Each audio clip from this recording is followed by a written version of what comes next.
Hello, hello, hello. Hello, hello, hello. Let me see if we locked in. I think we are locked in. Seems like you're ready. I think you guys are ready. Gang, I am just as surprised as you. Another emergency meeting. Let me make sure we ready. Sims, I see you. YouTube is live. Facebook is live. Twitter is live. Let's see what we got going on. I think we ready. Andy Pandy Pie in the building. I think we are ready. Mike in the building. Chapo in the building. Sims in the building. Cool Said in the building. I think we live, gang. Emergency meeting, gang. Emergency live.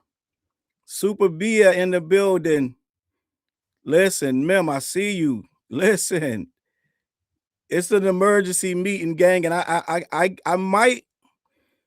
I'm going to do my best. I'm going to do my best. Salute to Free the Robots for the super chat. Even you, right? Even you. I got a lot on this subject, gang. I don't know if you guys know what's going on. I don't know if you guys know what's going on. Andre, I see you. Listen, I don't know if you guys know what's going on. Sean Bates, what's going on, gang? This one gonna be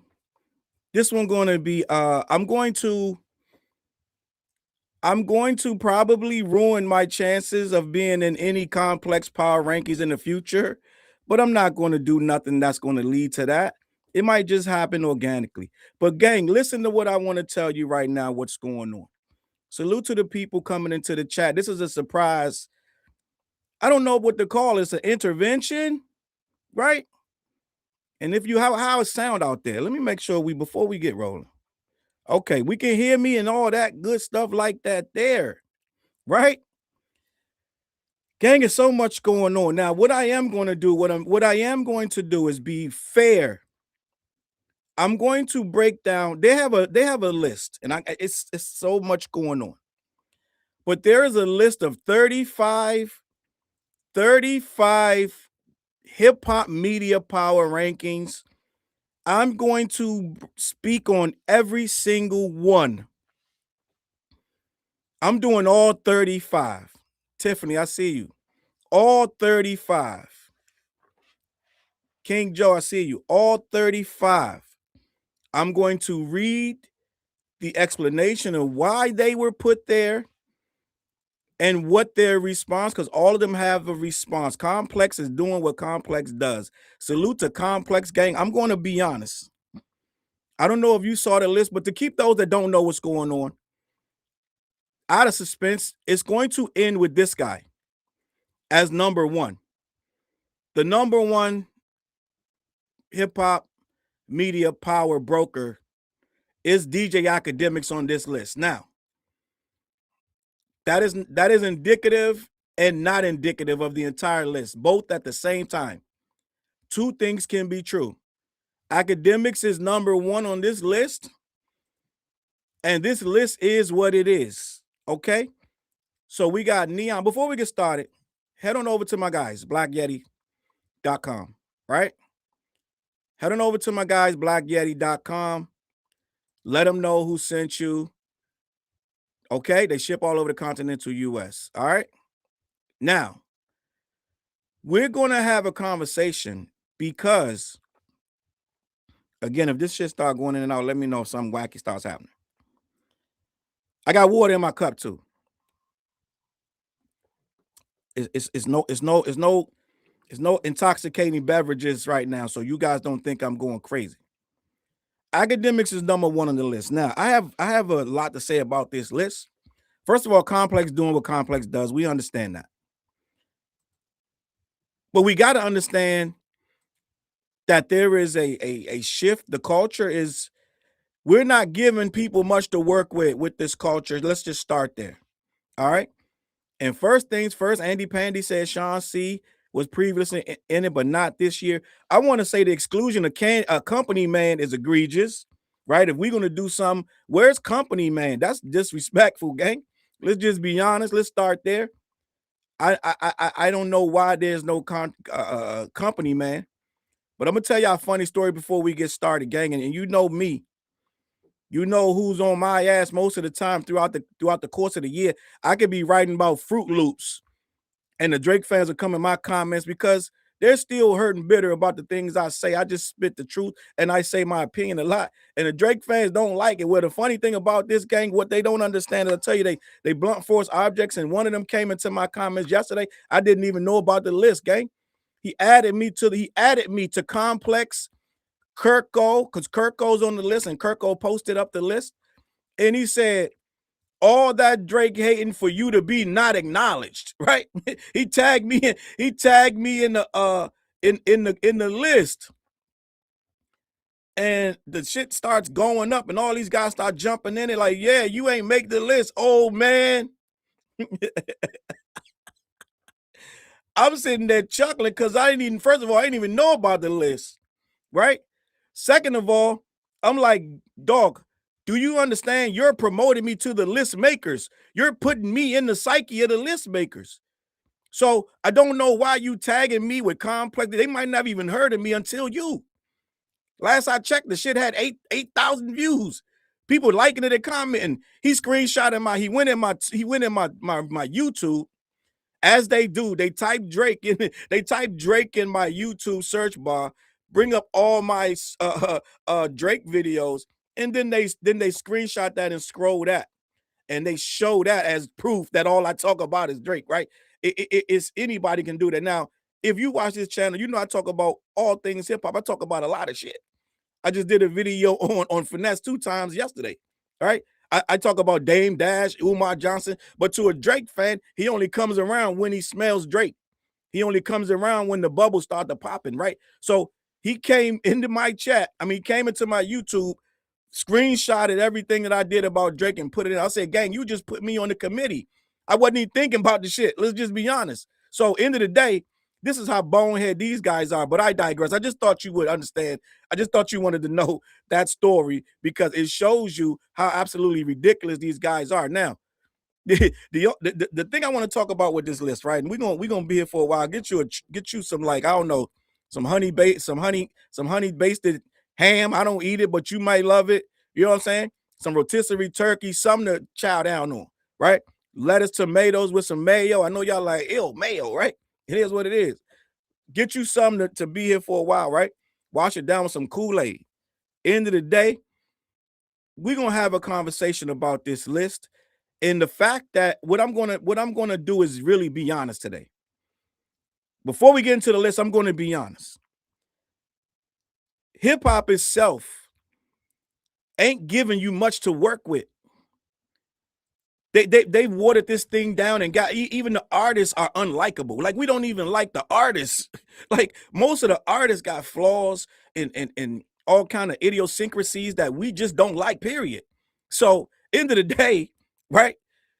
We got to start with hip hop as a culture. It's so many voices in it, so many people dictating what we can even hear.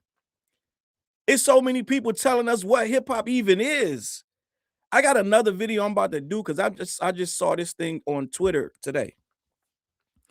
And I'm gonna do a whole video about it. They're talking about the most streamed artists, Spotify artists in April, rappers. And I'm looking at the list, and it's, of course, it's Drake, it's Travis Scott, this, that, and the third. It's Nicki Minaj, believe it or not. It's everybody from OVO. Lil Wayne's on there too, right? And not everybody from OVO, but everybody from Young Money. And I'm looking at the list. Kanye's at the top, this, that, and the third. And I'm like, what about this list is like showing you the best hip hop? It's showing you the best streamers. They're two different things, right? Most of the people on the list is known mostly for melodic stuff and hip and tunes and having more singing in their stuff. So we're not even giving you hip hop to rate. We're not even giving you basic hip hop to even say what the culture even is, right? We're getting to a point where they're going to say it in this article. Right now, hip hop power and hip hop is almost like Lord of the Flies at this point. A lot of this stuff ain't even hip hop, and a lot of this shit is contrived shit just to stream more streams. And now that formula has been upset, where they can't stream, they can't get the streams that they used to. They're at a loss. You see, Young Thug doesn't know what to do. You see 21 Savage they don't know what to do. They're trying to find that sauce again. So what we're seeing is in and of itself, the culture is messed up from the inside, right? So to even have media rankings is some Lord of the Flies shit, because the culture itself is messed up. We can't even decide what's good culturally. We have labels pushing shit just for the dollar. Look at what they just did to Finesse 2 Times. They're giving out slave deals. They've been doing that, but they don't even care to even, when they come out and expose the labels with the slave deals, the labels themselves don't even care, right? We got dudes robbing their label heads, right? Hip hop is a full mess. It's a full mess. And basically right now, to be powerful in this mess, because we don't even like most of the artists in it. We don't even like them. It's not even a like, well, I like a bunch of these guys. It's a bunch of these guys that we don't even like, period. Before we even get there, right? So to have power in this, what is that saying? You got to be able to get the people who are moving within this thing to go to your page. End of story. To go to your page, react to your posts, and watch your interviews, right? We got to understand where the power really is. The power is the exec that can say yay or nay to something being produced, to something being distributed. That's power.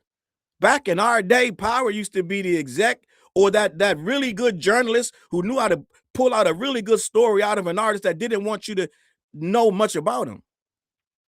Put that in a magazine, well-written, well-thought-out thesis is like shit that has some substance that's going to matter in the future when we go back to read about that artist. Power, they can make or break or shape an artist, an image in a magazine or a publication, or do a really good interview and shape the culture with really good artists that you really liked. When you go back, these guys were, the artists they were better. They were dedicated to the craft. So right now, you can have power. And like I have all these people, everybody on the list. I'm going to be honest, I know most of them, but some of them I don't even know. Right? The word media right now extended itself into, you don't got to know how to write nothing. You don't got to know how to spell really well, read particularly good. You got to be able to troll enough to get people to follow you and listen to what you say. Really right now, power dead ass is trolling. Diego, I see you. Stats, I see you. Karen, I see you. Listen. Tamara, I see you. Listen. Right now, it's the number one guy at the top of this thing is a troll.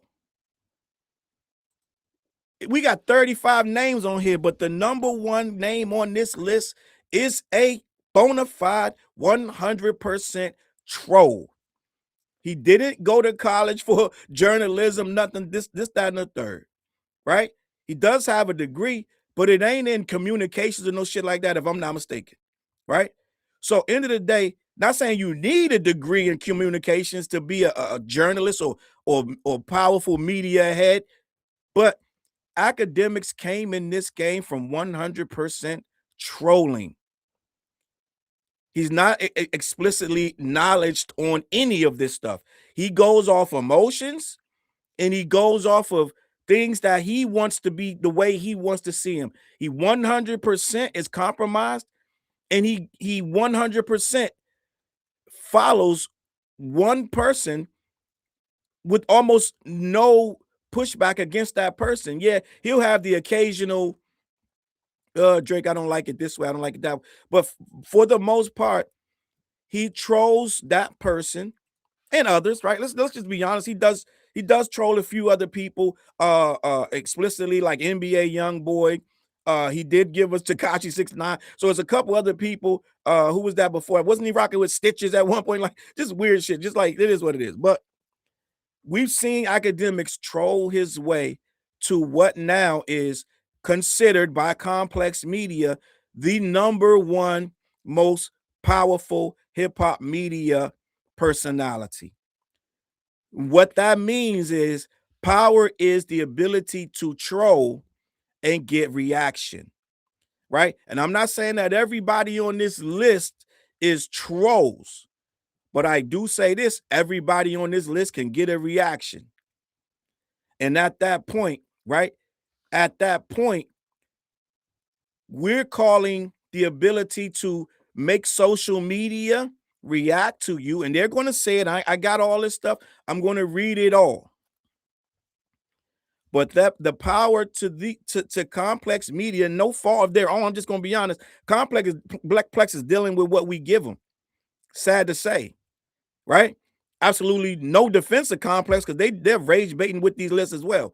But at the end of the day, we got a Lord of the Flies, right? When you can just sit down, old rappers, there's a lot of old rappers on here, and it's a lot of trolls.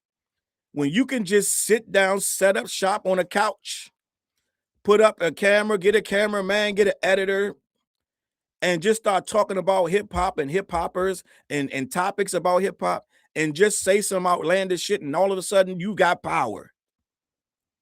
All right? You got power now because you can make people go to your page and you can make people upset. Right? I'm gonna get to the whole list, but I'm gonna give you the top. I'm gonna give you since we just shits and giggles. I'm gonna give you the top 5 really quick. Akademiks is #1. Joe Budden is #2. DJ Vlad is #3. Fat Joe and Jadakiss is #4. Charlemagne the God is #5. Usual suspects, right? They move up or down, but they stay put. Now, when we look at this list and you look at those 5 names, what do they all have in common?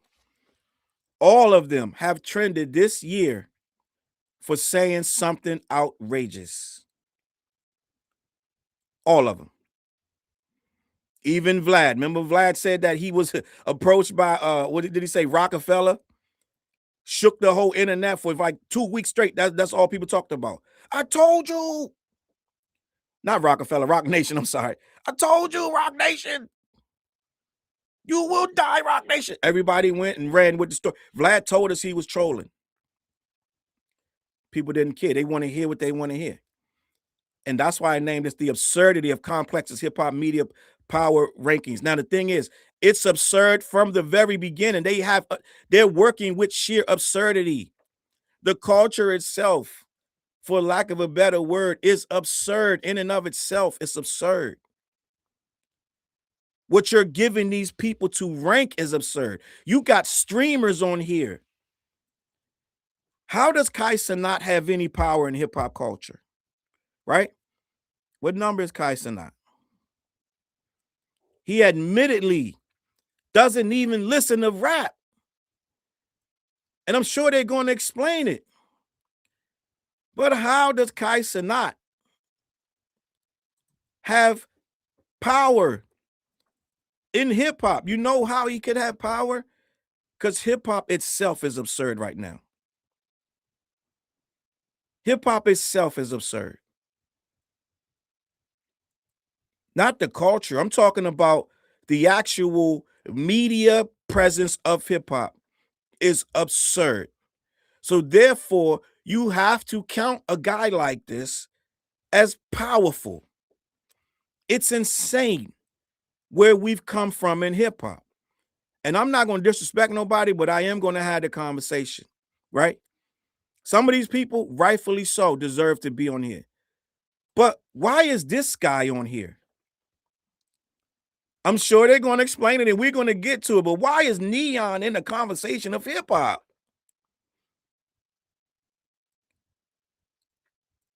It is absurd. Some of these people made me chuckle, like this one. And I did a tongue in cheek. I read the whole list and I retweeted. I said, congrats to Nardwar.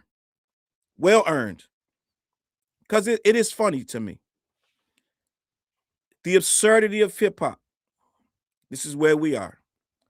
I'm going to get to the entire list. The entire list.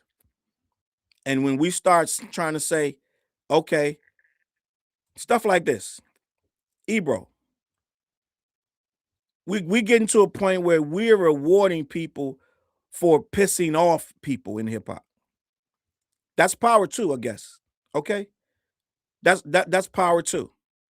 All right, and I think that we're at a point where you got to get to 35, so you got to stick anybody on here. Okay, like you guys can tell me more about these two. I don't know these guys. Are these the guys that keep getting guys in trouble with these interviews? I'm sorry, guys. I'm out of the loop on these two.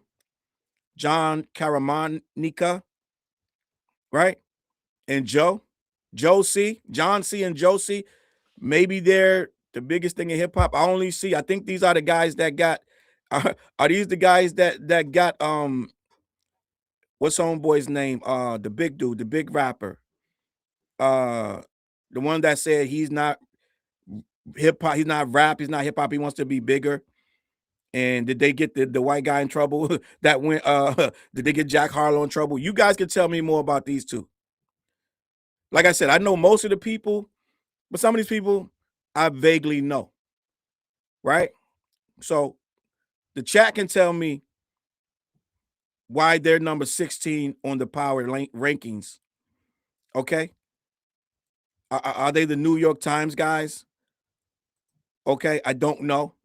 Big X the plug. Salute to Gillerville. Big X the plug. They got Big X the plug in trouble, and they got Jack Harlow in trouble because they set these guys up with these questions.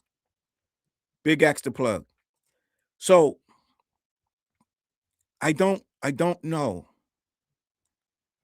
I don't understand.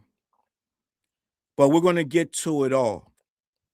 But I say all that to say this: the future of hip hop. This is what we're looking at. Where if you can troll enough, and get it, I get it. All of us troll. I troll, they troll, everybody trolls to a degree, right?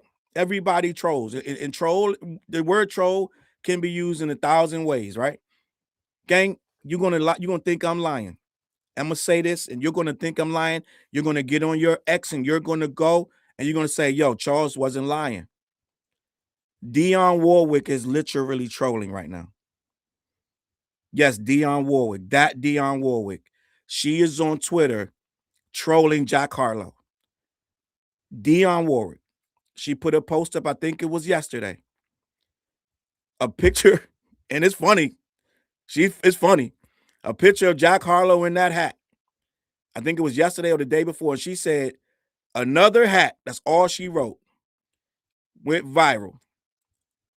So your auntie and your granny is trolling too. Everybody's trolling. Go to Dionne Warwick's page. So I get it. We're in an absurd era of trolling, right?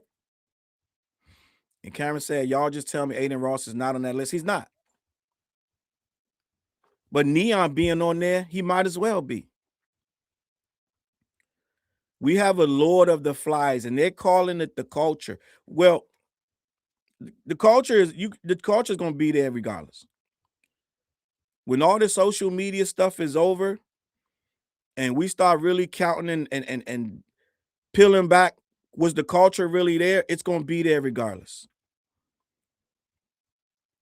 The list in and of itself, I'm not taking away. Salute the Rainy Feather said, y'all heard what happened with Screwface.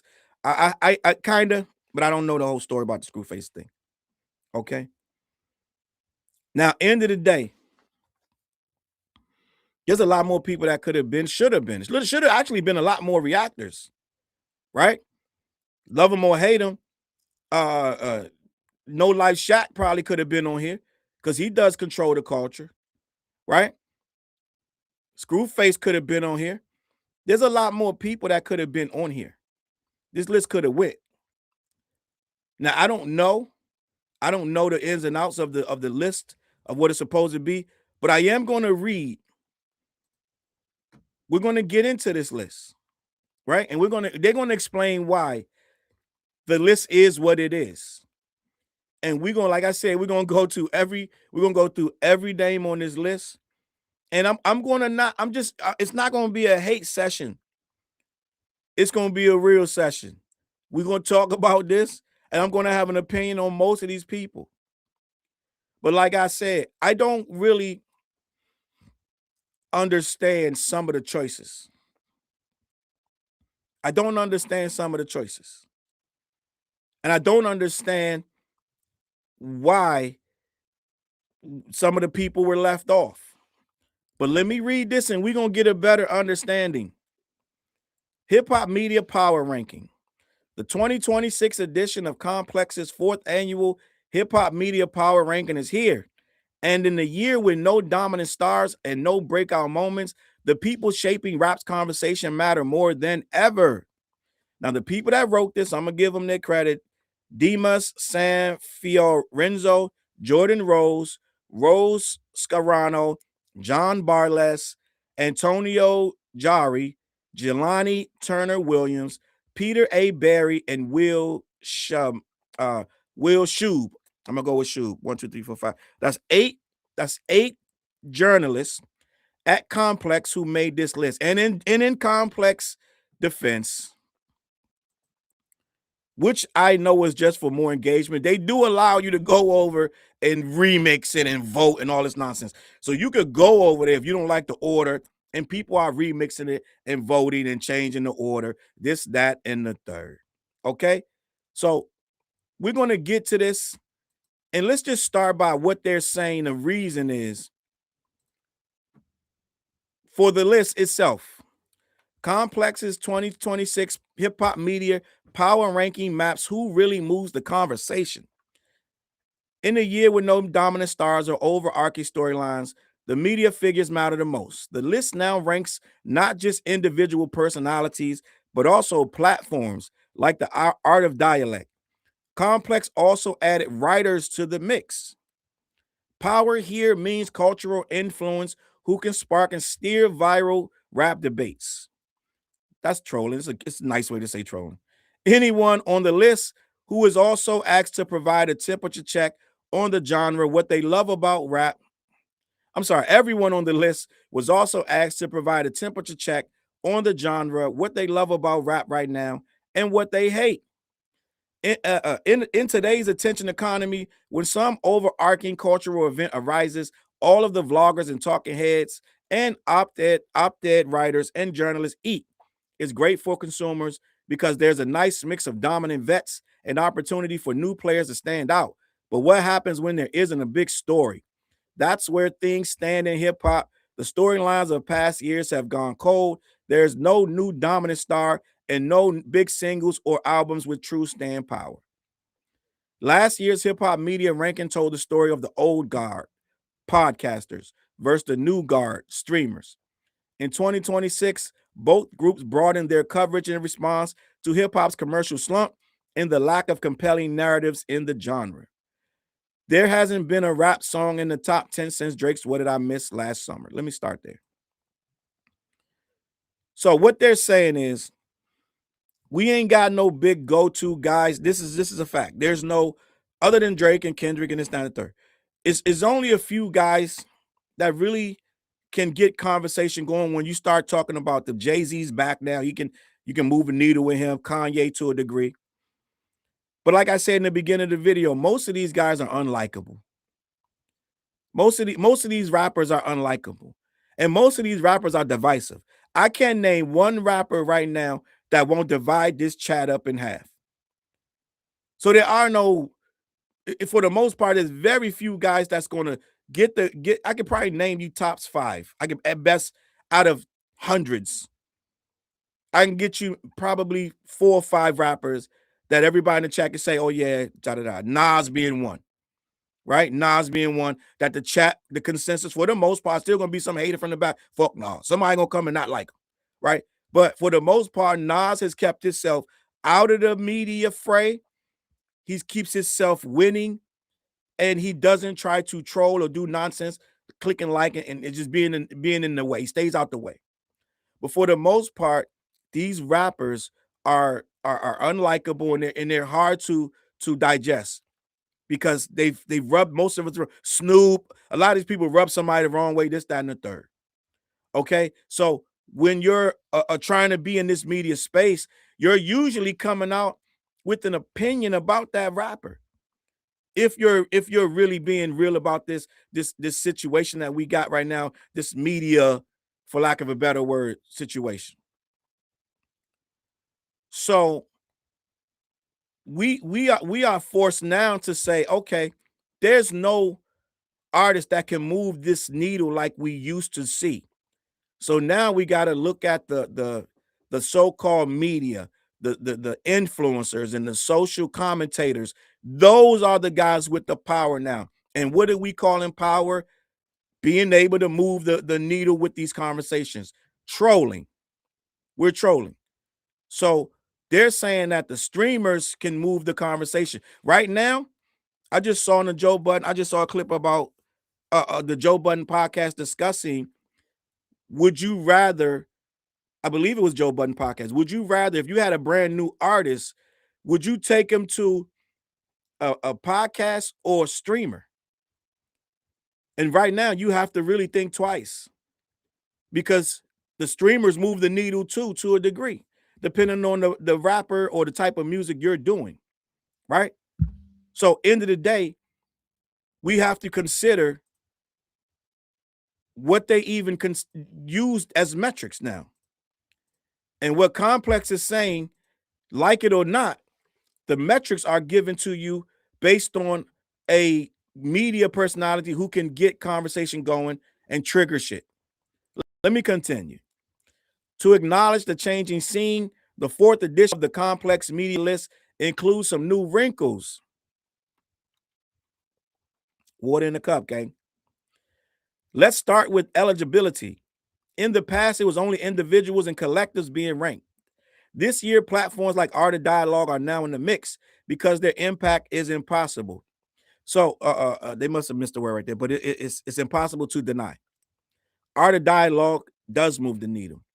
Art of Dialogue stays out the way and lets the guys do the talking. He did do his thing. It's very Vlad TV based, and Vlad didn't like that for a while. He actually was considering lawsuits, this, that, and the third. But him and Art talked, according to Vlad, and he realized that Art, well, he already had to know Art was a fan, because Art fashioned his platform after Vlad TV. But Art of Dialogue gets interviews, he stays out the way, and he tries to do good work, right? You have to acknowledge that. Let me continue. To make this list a platform where a person has to regularly address issues and topics related to hip-hop, they have to be a place where news gets broken or where rappers want to appear. Well, that right there, that's most of these guys, depending on you love them or hate them. You may like Akademiks, you may not like Akademiks, you may like Budden, you may not like them, but they address issues and topics related to hip-hop, like some would say gossip or chatty patty, right? That's what a lot of people try to break this down into. Oh, you chatty patty, you gossip and da-da. We all know it's not that, but people in this new era, people try to dumb down what you do, but then they want to use it at the same time. Like Dame Dash went up to the Breakfast Club, called them chatty patties, saying you get paid for gossip, but that's where he wanted to be to promote his shit, right? His son's cookies and this, that, and the third. So people want to degrade it, but they need it. Let me continue. They have to be a place where news gets broken or where rappers want to appear. Another way to describe power is cultural influence, the ability to start conversations, move those conversations in other directions, and dominate headlines. Everybody on this list can do that too, right? Even Math Hoffa to a degree. You're right, Chapo. You're right. He probably should be on this list, to be honest. These are the figures whose moments of hip hop coverage consistently go viral. Again, why is Neon on here? I don't know Neon for hip hop coverage. I don't know him for that. A lot of these guys, I don't know him for hip hop coverage. These are figures whose moments of hip hop coverage consistently go viral and shape the broader discourse. Most of them work across multiple video platforms. And while the written word feels less dominant than ever, for the first time, we're including writers because some of the, it feels less dominant. Hopefully, I said that right. Feels less dominant than ever. For the first time, we're including writers because some of the biggest moments in rap included more traditional magazine-led rollouts. And that's sad that they just now waited to the fourth iteration of media power rankings to include rappers. That begs the question: then what the hell were you rating it on before? You weren't including, you weren't even considering the writers of media. Like, make that make sense. But that's how dynamic this culture, or this social media culture. Let me stop saying culture. The social media culture is. You got to be able to do, like Karen just wrote, antics and stunts, right? Some of these guys' streams are the most ridiculous shit you'll ever see in your life, right? But they have to put them on this list. Let me continue. Like all of our power lists, this isn't the best by whatever arbitrary metric you can think of. This is a list that strives to be non-judgmental in its construction. Some names here have traffic and salacious material, while others have had moments that wouldn't survive a moral audit. But they've built real audiences, and that impact can't be overlooked. They're basically saying what I said in the beginning. These are trolls. They are elegantly explaining what a troll does. Okay, they're really telling you these are trolls. We know most of this shit is trolling, but this is what you're giving us. This is what you're giving us, and we're working with it. You're giving us Plaque Boy Max and this, that, and the third. Okay, let me continue. As in years past, no one actively employed by Complex is eligible, but there are plenty of alums on the list. Everyone on the list was asked to provide a temperature check on the genre, what they love about rap right now, and what they hate. Find their responses down below. So, before we get to that, right? Before we get to that, now, I'm not taking nothing from, because most of these guys are celebrating being on the list. So I'm not going to sit here and knock their accomplishments by being anointed as powerful about it's an accomplishment in and of itself. So I'm not here to say, oh, something is trash, it ain't shit. No, what I'm here to just say is Complex and the people on the list are all given a world that is based around social media engagement. So we got to understand that first. These guys have mastered the art of engaging and getting people to their pages and getting people to click their responses, this, that, and the third, and to move ad dollars, which in and of itself is the most important thing about all of this. Being able to move ad dollars, get sponsorships, this, that, and the third. And some of these guys have overcome a lot, right? To be there. Let's just be honest. Love them or hate them. We're going to get to Rory and Mal, but Rory and Mal overcame the Joe Budden shit, and they're where they are to this day. Now, do we really still like Rory and Mal? No, but at the end of the day, at one point, Rory and Mal was predicted to fail, and now they're still around. So you got to respect that. Okay, end of the day. All right, I see you, Neen, in the building, Young Money in the building, Mike Brown, I see you, SFC, Drewski, Nasir, Lord Racer. Listen, there's a whole lot going on. SFC, I see you in the building. Okay, so what I'm about to do now, we're gonna go name for name, and I'm going to read what the person, what they said about the person, and then I'm going to give an opinion on each person if I know the person. Okay, I'm starting at 35. I talked about this guy several times. I talked about him yesterday on my other stream. I said it was maddening how the Drake fans did him, even though he's one of the most neutral people in hip hop. He said something about Drake one time, one day, for some reason, and these fools lost their ever-loving mind. And that's when I realized There, how they say on Austin Powers, there is no pleasing you.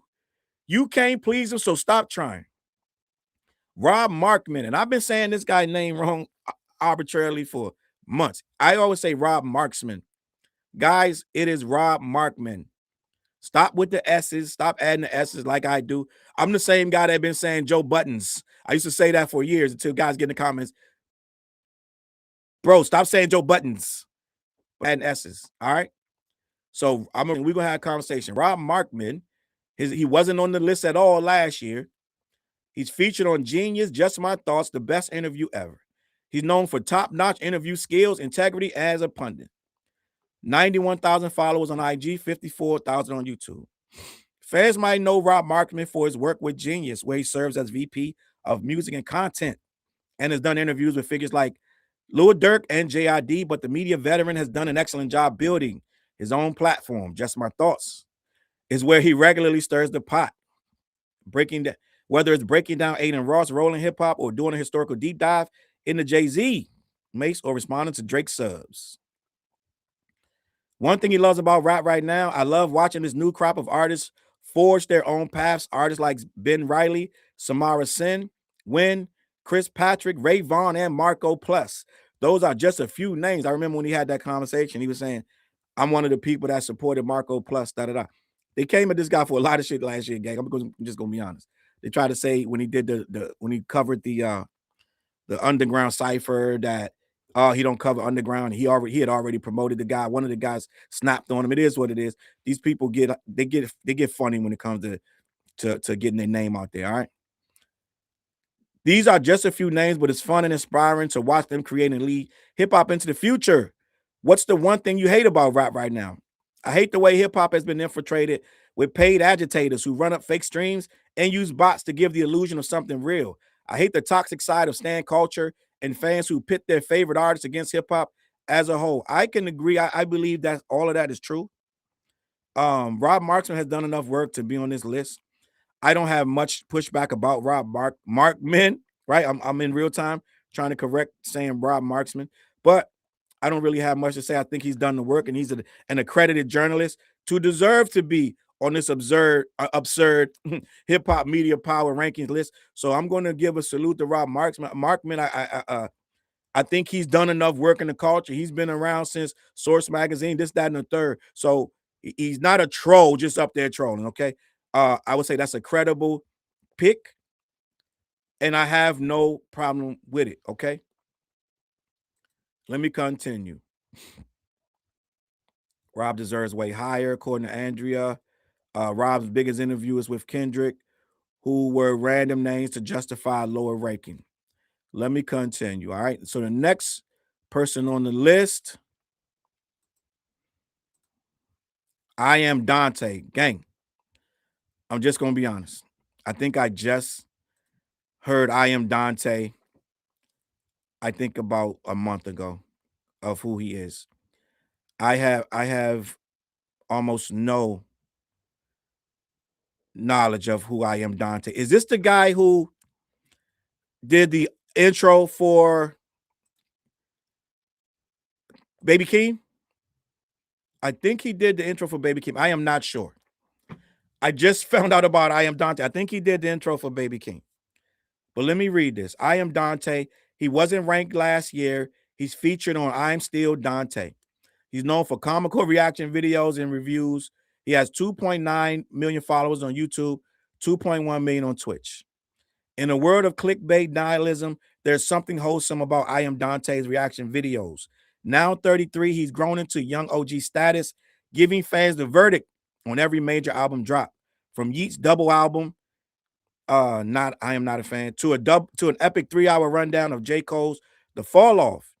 His animated delivery and productivity speak for themselves. Gang, I like I said, I don't know IamDontai like that. I have no real clue of what he does, what he looks like, one of these comedic reactors that reacts to hip hop. And I'm sure that in and of itself pushes the needle. Okay. So I really can't say whether he belongs here or not at 34. I'm still tripping off the company man not being on here. That's just me. But again, like I'm looking in the chats, you guys really don't have nothing negative to say about IamDontai. So it is what it is, right? Let me see what's going on. And he is on the Baby Keem intro. That's when I had heard of him before, and I think I had already followed him, but his stuff wasn't coming up in my timeline. But when he did the Baby Keem intro, that's when I got introduced to IamDontai. Michael Brown said, found IamDontai during the battle. Pretty good reactions. I think he's mostly a streamer, so his long form content isn't for me. He seems harmless. So again, I have no issue with IamDontai. It is what it is. So let me move to the next one, right? The number, what are we on? Number 33. And this is another guy. It's only about 3 people on here I'm not really aware of, gang. I'm just going to be honest. This other guy, Alphonse Pierre. This is another one that is, to me, I have to do more research because I am not aware of Alphonse Pierre. I'm sure you guys are aware, which is probably a good thing. I'm just going to be honest. It's probably a good thing because if I don't know about you, you're probably not a troll. All right. The trolls come up in my timeline, this, that, and the third. Okay. Let me see, Charles, just for a bit of perspective in hip hop history in the YouTube space, Dante been in since XXXTentacion did that XXL, that double XL cipher. So salute. All right. Alphonse Pierre, we're going to read about him now for those that don't know. And some of you probably know who he is. All right. Number 3, Alphonse Pierre. Last year, he wasn't ranked at all. He's featured in Pitchfork, The Lot Radio. He's known for brutally honest reviews that artists and their biggest fans get mad about. He has 17,000 followers on X. Few on this list inspire vitriol like Alphonse Pierre, who's caught heat from Clips fans and Brent Fires, to name just a couple examples. The Pitchfork senior writer is one of the few rap critics left, and he knows that being rigorous, and hilarious aren't mutually exclusive. When he pins pans, they're filled with nuance and clever one-liners. When he gives something his cosign, he usually a smaller act like Starker or Xavier's So Based, with who both got best new music treatments. And whether he's going on tour with Ken Carson or writing op-eds about All-Star Jr., his voice extends beyond the rap critic lane. What's one thing you love about rap right now? The genre feels more cross-generational than ever. There's so many references in the air that it seems just as rewarding to get hip to an old Bay Area tape or whatever as it is to find a new micro genre on SoundCloud. What's one thing you hate about rap right now? That it feels like a struggle to get people to engage with music they're not already familiar with. We all love being 16 years old, but sometimes you got to move on. Okay, I have no problem with that. Right? Miss Mooley said he's always giving the best albums low scores. Okay. I don't know who this guy is. Let me see. Frida Robots with the super chat. He said Alphonse gives the worst reviews in hip hop. Oh, he's this guy. This is the guy in Pitchfork giving 3.3s and shit like that. Okay. So now we cooking. Now we see we got a name to the face. I don't know this guy from Holding the Wall, but Pitchfork has given some awful reviews, some of which I've clowned and championed them because the album was trash, and some of them I have panned because the album didn't deserve it. But some of them seem like clickbait and trolling because they were so egregious. It's like even a hater of that artist wouldn't give that score that low, okay? But it is what it is. Alphonse has apparently moved the needle enough to be included on this list, right? And he sits at number 33. And I guess if you are part of Pitchfork, you do have some degree of power, okay? Now, number 32, to me, I'm going to be honest, this is a little shocking. A little shocking, right? A little shocking. Kayla said, if you've ever seen a Pitchfork interview that doesn't make sense, Alphonse Pierre wrote it. Okay. Good to know. Good to know. This one is weird. I'm going to tell you why this one is weird to me. Because homeboy openly, I want to say, he panders for this. He openly panders to be acknowledged on this list. Now, what they're going to say is he was sick last year, this, down, the third. But Elliott Wilson, they dropped Elliott Wilson down to 32. He was number 17 last year. He's featured on Up Rocks, Elliott Wilson Experience, and he's known for being a rap journalism pioneer. He's from the good old days, gang. The good old days. He's known for calling out streamers for not being real journalists, and his interviews with legends. His followers are 4,369 on X and 2,000 on IG. After heart surgery and fathering twins, Elliott Wilson has been quiet in 2026. But in the months before, when he did speak up, the rap world paid attention. Last August, he interviewed JID ahead of his latest album, God Does Like Ugly. That December, he conducted a Clips interview for the Grammy Museum. And even though his Bigger Picture podcast came to an end, he kept the Up Rocks editorial ship afloat as one of its few remaining contributors, dropping lists like the best Nas features of 2025. The rap world will be better for it when he's fully back. Okay, let me just say this. Right? I see the comments.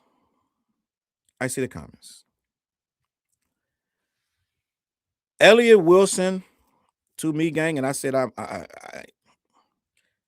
not going to do a lot of hate. But what I am going to say is 4 years. 4 years. I'm just going to be honest, gang. I'm just going to be honest. I never understood why Elliott Wilson was put in such high regard. I get it. He got the interview with Jay-Z years ago. He was with, I believe, Source Magazine. This guy is an OG, gang. For everything we look at hip-hop media, what it's supposed to be, what it should be, what it is, right? What we revere, the greats, the legends, back in the days of Bones Malone and this, that, and the third, right? Elliott Wilson was that guy, and we can't take nothing from him. But for the last couple years, I'm just going to be honest. I used to be like dead ass. Elliott Wilson literally trolls himself into being even discussed. It feels like Elliott Wilson gets angry and gets himself discussed because he's angry about something. Okay? I'm like, it feels like Elliott Wilson low-key is pushing himself into the conversation by being mad about something. Just my opinion. I've seen him, and I know he knew he was trolling. I know he knew that. But it's almost like he got forced into conversations because I don't see him really moving the culture and the needles, this, that, and the third. Right? Again, I'm not hating. I'm just saying I feel like without clashing with another YouTuber or not YouTuber, but another commentator or being mad, thirsty about an interview he wants, this, that, and the third, or trolling a rapper, it feels like, I don't know. What is Elliott really adding right now? That's just my thoughts, gang. Okay, I don't know if that's hating or not, but Elliott Wilson was higher on this list, and I never knew why. Again, he did a lot of great work. Salute him. This, that, and the third. And I may be offending my political connects, and I'm sure he got a lot to say. You know what I mean? But as the game moved on, it felt like Elliott wanted you to keep remembering what he did back then. You know what I'm saying? And I don't think I think Torre has done a good job of moving the needle with the game, right? Rob Markman and company man, it feel like they move with the game. Okay. It seemed like as the game shifted, Torre has found his niche. I'm like, Torre, the rap latte, all that shit he got going on. Torre found his niche with this, right? He took him a while, but he figured it out. Now he's like, shit, bing bong, right? He's in your face. He should be on this list. Let's just be honest. But I felt like I was always being reminded that Elliott Wilson was great.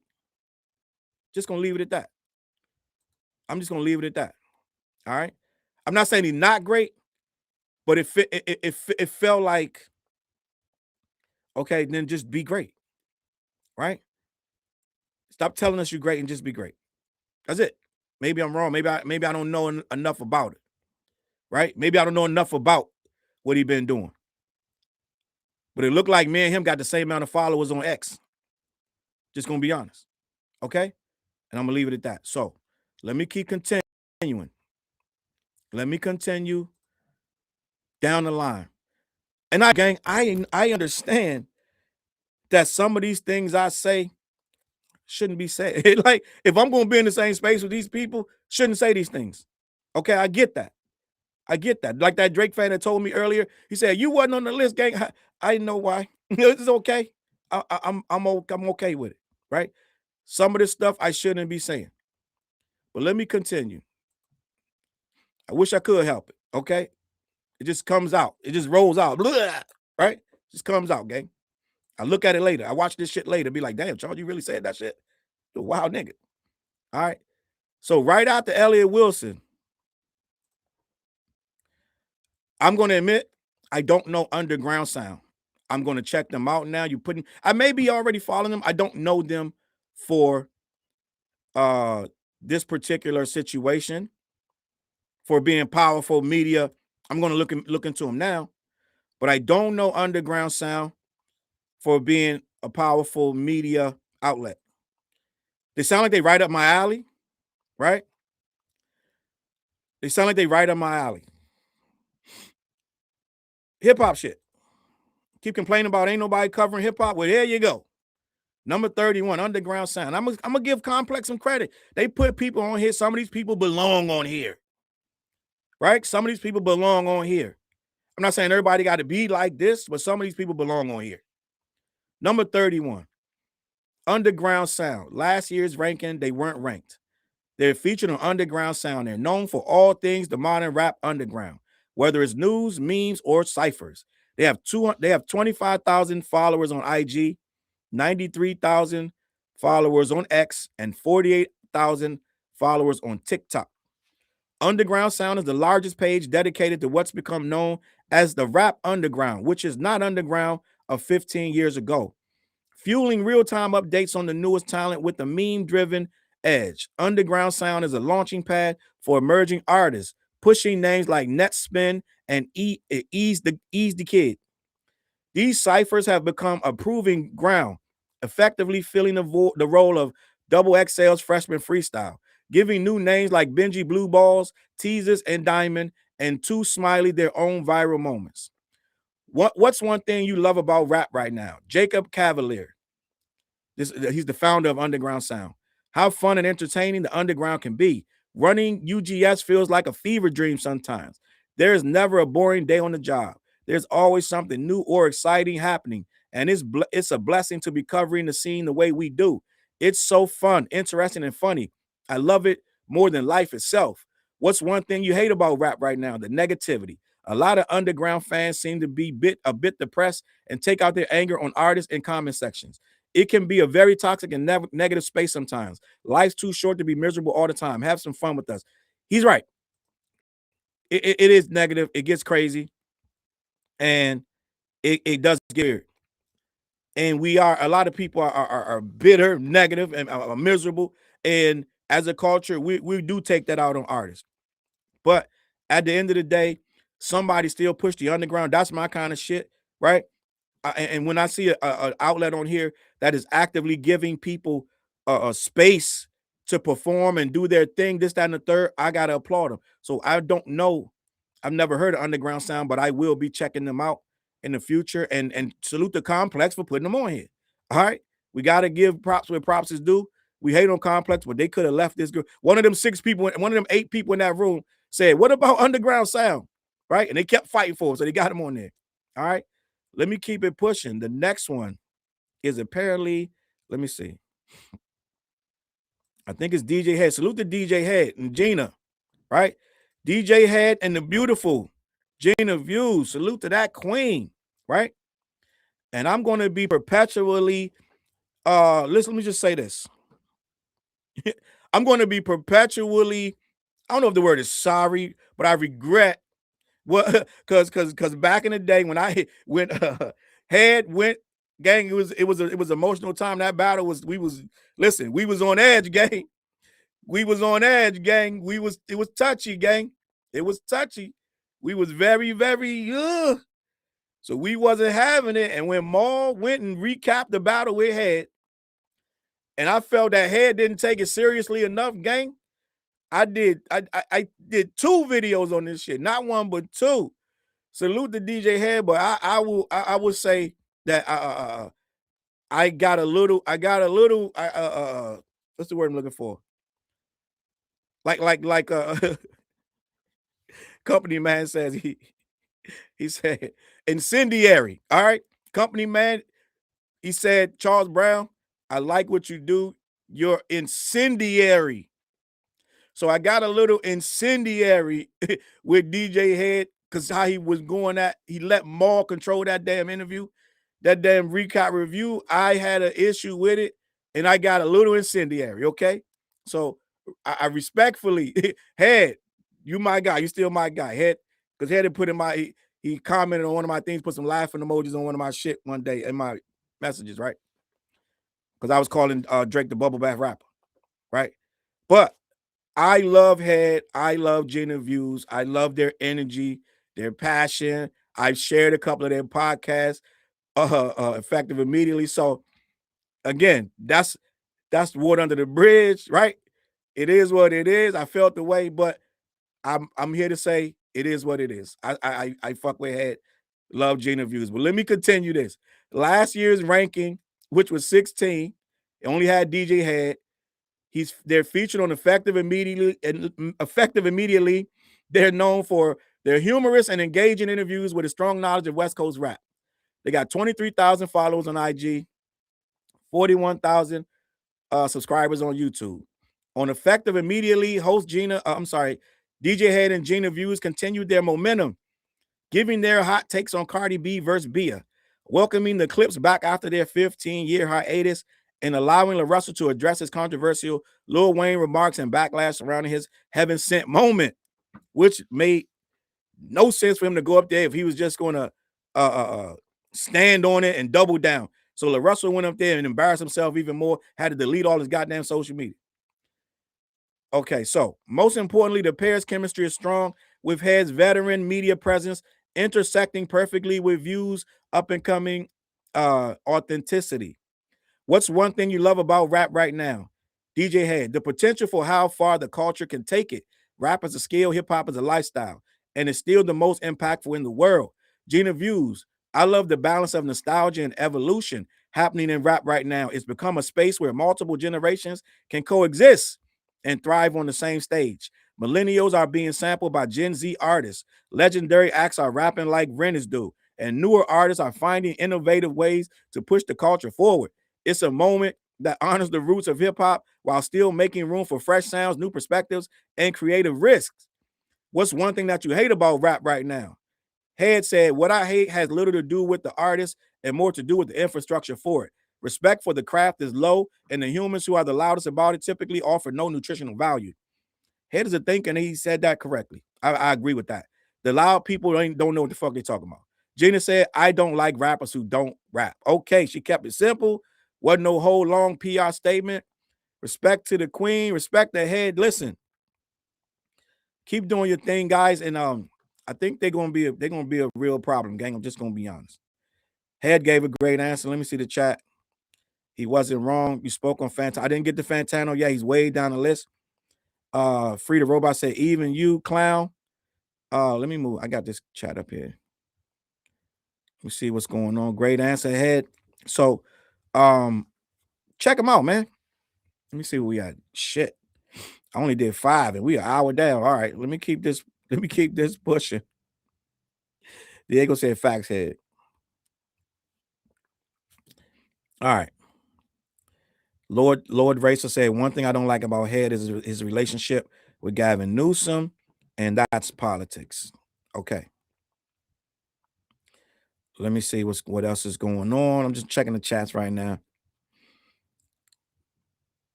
Charles versus Head was OD. I was on there. That's funny. I'm incendiary, gang. It's in my feelings. The feelings was raw. The emotions was raw. Let me continue. Okay, Charles, like Black Yeti, put us on. Oh, that's to the underground sound. Quickie in the building, Sticky. Tiff in the building. Listen. Nick said, finally caught alive. You indeed. You did indeed, Nick. We're going to keep this pushing. So we did the first 5 of the 35. We're going to keep this pushing. The next on this list is somebody, I don't know this guy. You guys are going to have to hit me too. This is another one. I told you I know most of them, but about 5 of them, I do not know who they are. Okay? So let me find homeboy's picture. Number 29, Arshawn. Let me get this name right. Jawad. You know what? I'm going with until I'm corrected. Arshawn Jawade. He was ranked number 23 last year. He was featured on Kids Take Over. He's known for music-focused conversations with underground rappers. I like that. Followers, 180,000 on IG, 173,000 on YouTube. Back in March, Arshawn, the muscle and brains behind Kids Take Over, posted a vlog expressing regret about being too infatuated with hustle culture and not experiencing his 20s. It's a surprising video. It's a surprising video. He's in his mid-20s. He's already looking back. I don't know what that is. This year, he doubled down in the underground, even while scaling operations. Yes, Arshawn used his trademark curiosity and rigor for talks with local rap figures like Teases and Diamonds, Zucchini, and Lucy Bedrock. But he also showed signs of growth, playing with new formats like vlogging and hosting events at the Barclays. What's one thing you love about rap right now? I like how people don't care about perfection and things being so overly polished. Like no one cares if you have a crazy high budget music video anymore. If anything, it turns people off. I refreshed my IG reels the other day. There was this dude recording a MacBook video of him singing in his bedroom. It had like 4 comments. I saw it again 2 weeks later. Thousands of comments. SZA reposted it. And now he's going crazy. As long as you are bringing something fresh and creative to the table, that's all you need to cut through. It's an equal playing field for everyone. People don't care about followers anymore. It low-key works in reverse. What's one thing that you hate about rap right now? I don't think it's a rap thing, more so just a music thing. But I wish the discourse online was way less toxic. Things like fans acting really pretentious over their favorite artists and gatekeeping them. Flexing, being early on something, being extreme with their takes so they can get banger tweet. It's weird, honestly, and it rarely happens in real life. Just the internet. And I agree with him. People take pride in being able to be first or knock somebody's shit or just be obnoxious and get in the mix and do this, that, and the third, right? So salute to Arswan. Arshawn, I don't know him, but again, we learning and figuring out people as we go on. So I really don't have nothing good, bad, or different to say about homeboy. I do like that he's showcasing the underground. So that's what we're gonna keep it at. All right. Next man up is Kid Miro. And I want to talk about Kid Miro. He just took that job over at Hot 97. I'm going to be honest about this, gang. I'm just going to be honest. Let me read his stuff first. Salute to Miro. I'll go up there one day and chop it up with Miro, this, that, and the third, right? But at the end of the day, it's a touchy situation with that. And my brother-in-law that passed away, rest in peace to my brother-in-law Pedro. He used to love Deezus and Miro. He was one of their biggest fans. Trying to find his picture on here. I gotta find the picture first. One of their biggest fans. And when they broke up, we still don't actually know what's going on, but we do have him as number 28 in the media power ranking. And with that being said, let's figure out why. All right, let's figure out why. So, Kid Mero, last year ranking, he wasn't in there. He's featured on Hot 97 Mornings with Mero. He's known for some of the funniest, most biting takes on culture, on everything right and wrong about rap culture. 320,000 on IG, 298,000 on X. If you went back 10 years and told the Bodega Boys era, the kid Mero what his future held, he'd probably laugh. Every morning he's riding in from New Jersey to host the Hot 97 morning show, an unmistakable voice in hip-hop culture, in rap culture, and New York life. He sounds off hilariously on the Knicks, Akademiks, and other things he deems corny. Akademiks is corny, but he's become something more, putting his weight behind Mayor IamDontai and planting himself at the center of the city's spirit. What's one thing you love about rap right now? He wrote in all caps. I love that weird rap is getting some shine. I don't mean weird like Weird Al parody rap. Weird Al parody rap. I mean different. Everything from drumless gangster shit like SD Knack and Stove God to young, loud, energetic shit like Xavier So Based and Osama Son. To guys like Mavi. This is all caps, gangs. It's hard to read. To guys like Mavi, guys like Lim, everybody has their own wave. I love that. What's one thing you hate about rap right now? The gambling app energy around it. Everything is about who won, who sold the most, who got the most clicks, who gives a fuck, make a beautiful art, and let people catch up to it. Commodification will ruin the situation faster than a fart in a smart car. He's right about all that. I don't know about farts in smart cars, but he's right about all that because I got a video coming about that where everything is about the numbers. They just put a post up today, and I'm going to talk about that, about who's streaming the most on Spotify, hip hoppers. We got to get away from that. We got to get away from that. Okay, it's getting ridiculous, gang. I'm just gonna be honest. Michael Brown, I'm not in NYC, so not so sure about Miro since the Hot 97 Howard. That pod he did with Carmelo Anthony seems decent based on the clips I've seen. So I have no problem with Kid Miro going to Hot 97. I thought that was a good move. They brought him in, but gang, and a lot of people taking shots. Let's just be honest. A lot of you guys are coming at Rosenberg, but Rosenberg has a point. Guys are going up there taking shots. Let's just be honest. Nori went up there saying, no disrespect, but it feels like New York is New York again. Them niggas was up there for a decade, gang. Now you saying that New York feel like New York again because Kid Mero's up there. And I get what they mean. We all get what they mean, but they are still shots. You taking shots, gang. Okay? But end of the day, Hot 97 as a commodity may be unsavable. It may be dead. Okay? I'm gonna say something that maybe only rappers know. Like rappers. Oh, I missed somebody's super chat too. I gotta go back up. I'm sorry. I gotta find the super chat. Somebody wrote something I wanted to get to. But here it is right here. What Free the Robot says. Oh, Alphonse gives the worst reviews in hip hop. I did get to that. I did say that. All right. So Mero. He might be in an unwinnable situation at Hot 97 gang. They set him up to bring the numbers back up at Hot 97. That channel on YouTube is even worse with numbers right now. So we can't say that it's Miro, it's Ebro, it's Rosenberg. Maybe their energy is great and they're doing the right thing far as the chat, far as what they're bringing to the table. They got that whole new crew up there, this, that, and the third.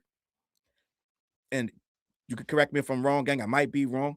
But last I checked, them Hot 97 YouTube numbers are abysmal.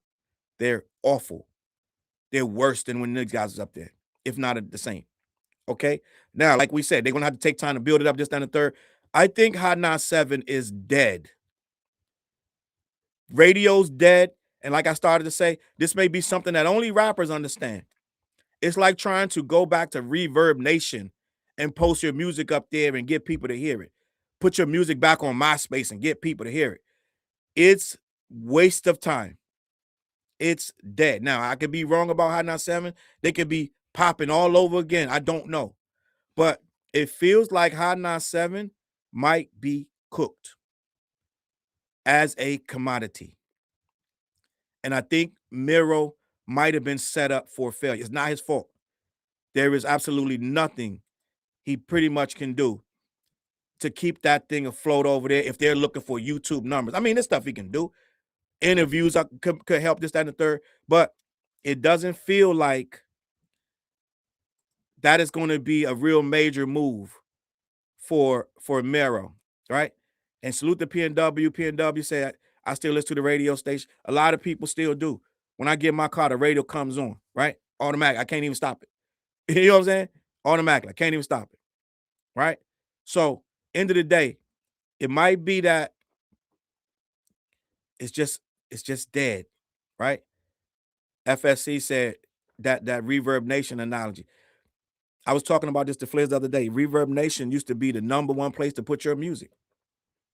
#1, hands down. They put your music, your video, this, that, and the third. I don't know if anybody even remembers their password to that shit. So trying to reason, I don't think Drake and Kendrick combined could say Reverb Nation. Okay, that shit is dead.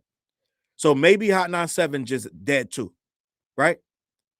G-Man said they should hire a comedian for that show. I think he is like low-key a comedian. And he got a comedian. I believe one of the hosts is a comedian. But that's not where all his power is derived. And he deserves to be on this list, right?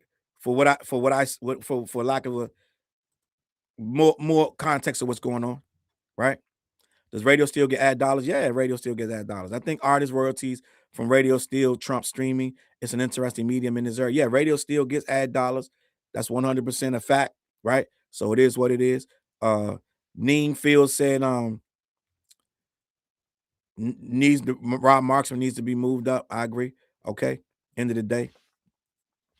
I did feel a way. I'm just gonna be honest. When Rob Markman said, you guys, I don't do what you guys do, I took a little bit of offense to that because it was like, what you mean by that? What you mean by you guys? I don't do what you guys do. When I was talking, when guys like me was coming at J. Cole, so I remember I did take a little bit, offense to that. Okay, I was like, what do we do? Like, we're just calling out Cole, and a lot of people, some Cole, people who like Cole started to get a little chippy with the YouTubers who were coming at Cole. So other than that, I don't really have no. Rob Marksman deserves everything he gets. Okay, other than that, let me continue.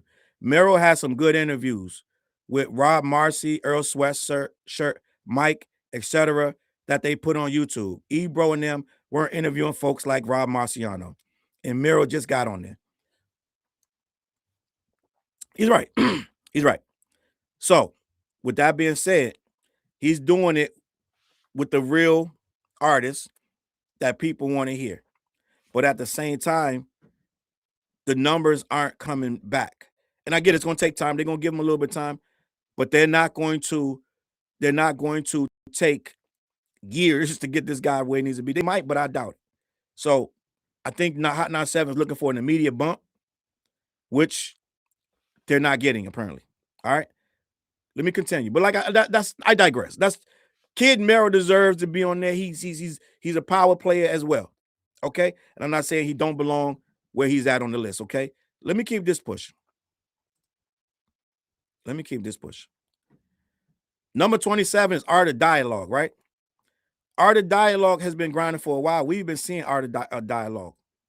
We've been seeing his work. He started putting in a lot of work. It was very Vlad influenced, but it was still good work. He got in his own lane, and we started to figure out the difference between the two. Okay, and Art of Dialogue has come into his own at this point. And what you talking? Oh, Emil. Okay, so end of the day, right? End of the day. I wanted to move that so I can read this. And I did talk about Rob Marksman in the other video. I said he's very neutral, right? The Art of Dialogue, last year ranking, he wasn't on there. He's featured on the Art of Dialogue. He's known for a no-holds-barred interview approach, yielding shocking sound bites. He has 1.6 million followers on YouTube, 275,000 on IG. Deploying the Vlad model of interviewing peripheral figures, the Art of Dialogue has become a go-to forum for obscure tell-alls, frequently hosted by Houston-based creator Mighty Bolton. The Art of Dialogue has covered a wide spectrum of names, but really locked into former Bad Boy Entertainment artists and associates over the last year, which makes sense given the channel's lineage and its earlier focus on Tupac. But it's not all just the RICO trial bump. As we approach publication, 2 more are already in the algorithm. Trick Daddy and Dame Dash. Yeah, he going nuts with them Dame Dash interview. I'm about to cook Dame Dash. Yet again, Dame Dash is a scourge. I'm just going to be honest. He's a scourge. What's one thing you love about rap right now? Michael Mighty Bolton, the Art of Dialogue, said that there's something for everybody. There's a lot of variety. He's true. I mean, he's cooking. That's real. Lyrical and underground rap is still thriving. Melodic rap, experimental and alternative rap, street rap and conscious rap all have their place. That's facts. So right now, rap is becoming that every man's place. You can get whatever you want. It's a big ass Target. You can walk around, and who don't like walking around Target shopping? Let me continue. And before you say anything about the boycott, don't. We already did that, and we're doing that. What's one thing you hate about rap right now? The lack of substance is too much of the music, and how much of it can sound the same. Too often it feels like the same flow, same topics, and copy and paste artists. I'd like to hear more storytelling, more quotable bars, and more depth in the music. Hip hop is at its best when artists bring originality, perspective, and something meaningful to say. All right, salute the art, man. I ain't got much, I don't have no problem with art. Art does good work. I said that earlier. Art does have a powerful presence in hip hop. I have nothing bad to say about art. And he's one of the people paying interviews. And I'm gonna say this, and I'm gonna do some research because before I move to the next person, I'm going to do some research because I am almost certain, right? I am almost certain that Art of Dialogue paying artists for interviews is what made Vlad have to pay artists for interviews. Vlad just went live, not live. He did an interview claiming that he started paying for interviews during the pandemic, right? Because Lunel and these other people weren't making no money, so he decided to help the comedians out by paying them.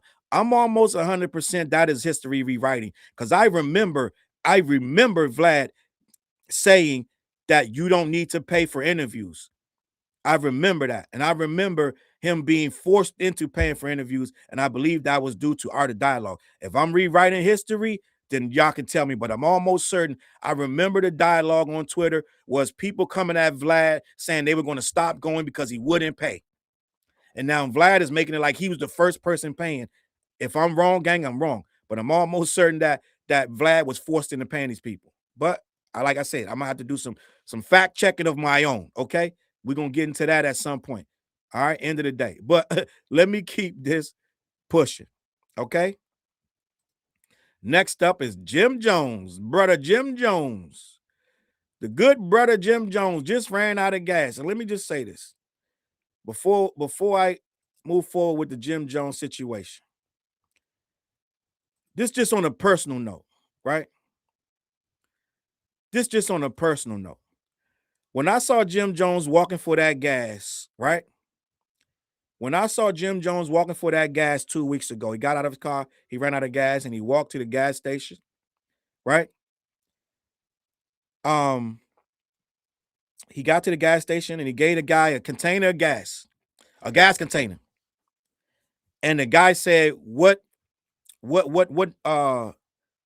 one you want? And he said 93. He said 93, right? He wanted the highest one. And that right there told me, I'm like, this nigga's old head mentality, putting that goddamn 93 in your car. I learned way back in the 90s that shit is a scam. You don't need 93 gas. I know I'm about to trigger a whole thing about some people 100% believe that shit and some people don't. I just heard on the Today Show this morning, once again, that you do not need to put 93 gas in your vehicle. I know this is off topic, but you people don't got to spend all that money on that gas like that. You can put 87, even 89. You don't got to overpay for that gas. It's an old school mentality. That's what they used to tell us back in the day. Dudes would get these big ass Cadillacs and then they would put 93 in there. Then they started that myth that you got to put 93 in your car. So let me just say right now, for the record, guys, do not overspend, put 93 in your car. All right? That's that. All right, let me get to the suit. Let me get to the comments. Let me get to the comments, gang. Diego in the building. Lord Racer said he wanted that jet fuel. You right. Yeah, Emilio, you were right. Jim Jones is on the list and no company man. Okay. Now let's talk about this one, gang. Jim Jones is number 26. We're making some leeway. We're making some headway. We're getting down to the nitty gritty. Last year, he was not ranked at all. He's featured on Let's Rap About It, Artist to Artist. He lives Let's Rap About It and Artist to Artist. He's known for sharing comedic stories and candid conversations with rap stars. He has 3.7 million followers on IG, 103,000 on YouTube. That's the Let's Rap About It podcast. If you can't beat him, join him. After going back and forth with rapper turned commentators like Cameron and 50 Cent, Jim Jones finally entered the video podcast arena. This year, he co-launched Let's Rap About It alongside New York City vets, Fabulous, Mano, and Dave East. Despite some issues, the show has already become one of the funnier rapper-hosted podcasts, known for its playful banter and sometimes flaccid jokes. This is where one would say pause. Humor is just one wrinkle. He also hosts Artist to Artist, where he's used the platform to release engaging, long-form conversations with other musicians, even dropping a Diplomats-themed episode with bandmates Duke the God, J.R. Ryder, and Hell Rail. Now, gang, as much as Jimmy has irritated a lot of us this year, last year, and the year before that with the Nas talk, right? As much as he has irritated us with some of the slander he has said about some of our favorites, Jim Jones he actually got himself together. Let's just be honest, right? Let's just be honest. He did do the Artist to Artist podcast, which is, if you sit down, it's a good podcast for the artist. He did make that creator space where you can go and shoot your video and all this stuff at the same time. You can do it all at the same time. So that is good. Good work. And he did get that podcast popping with him, Mano, Fabulous, and Dave East. What an eclectic mix, to say the least, right? We got to give him credit. If we're saying what power is, he has the power to say something really, really ridiculous right now. and the internet will go crazy. So by their own metrics, being able to start conversation and get things cooking, he definitely 100% can do that. Right? Just gonna be honest. Michael said, I've never felt the need to watch that pod. Me either. Just gonna be honest. Fab's always been kind of boring personally, and interview, and Mano's old pod was complete trash. Jimmy and Dave East don't strike me as interesting at all. That's how some people feel. But the podcast has found some ways to do numbers, so we can't negate that. Stat said, when Jim said he was better than Nas, I said I'm good, not subscribing to that shit. And a lot of people felt that way, as did I, right? I felt that was bullshit to say he's better than Nas, but that's trolling, and that's what they're rewarding on this list. So by their own metrics, we got to go by their own metrics, able to move the needle, and he is able to move the needle. So I'm going to leave it at that. Jim Jones is number 26. Number 25 is kind of surprising. I'm just going to be honest.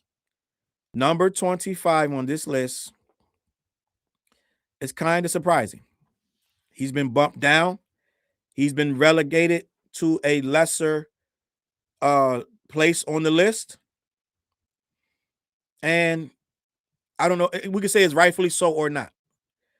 But Nori has moved down the list as 25. Nori has I remember Nori was like number 1, number 2, gang. Nori has fallen down that list. He was number 11 last year. They've bumped Nori all the way down to 25. They're not explaining why they're bumping people, gang. All right. But let me read this and we're going to talk about it. Nori, last year ranking was 11. He's featured on Drink Champs. He's known for drinking, smoking, and getting untold stories out of hip-hop legends. 106 million followers on IG, 575,000 followers on X. I don't know how many on YouTube.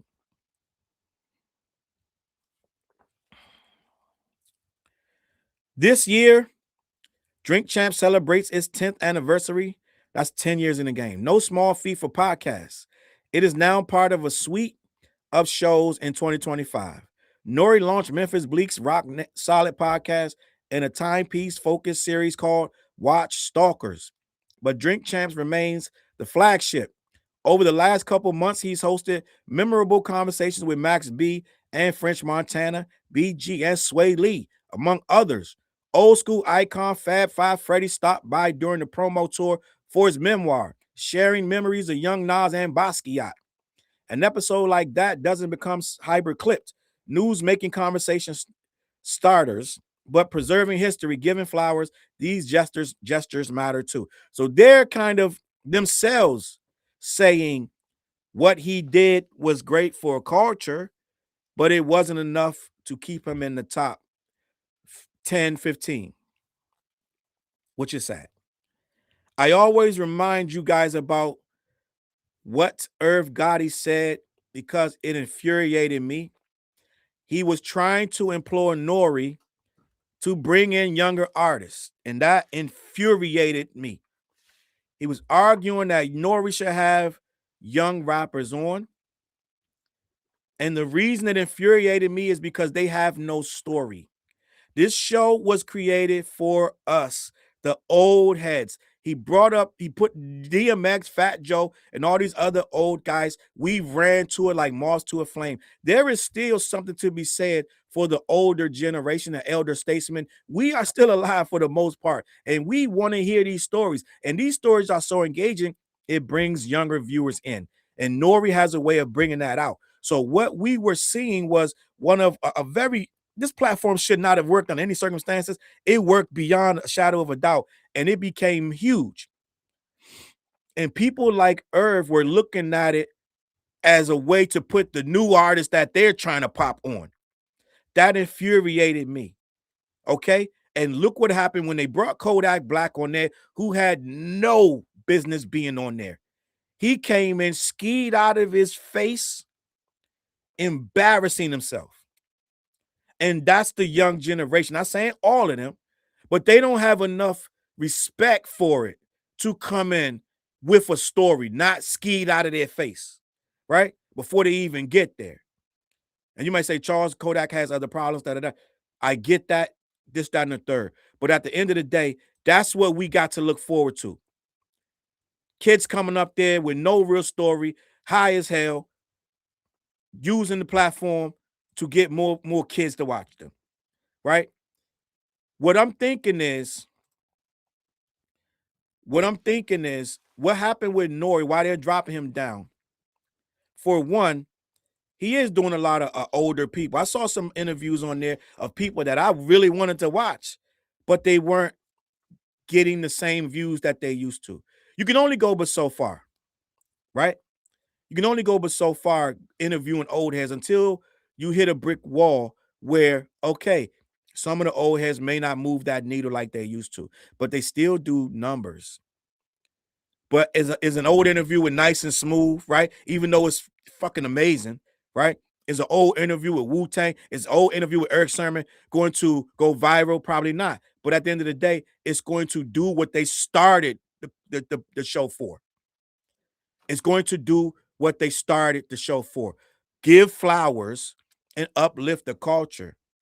And it's still powerful. Still, Mad Heads would love to get on there, right? I think when Nori and them started fighting for trying to get in these slots of number one, they started to take miscues. To me, why is Amber Rose on there? Stuff like that were miscues and mistakes.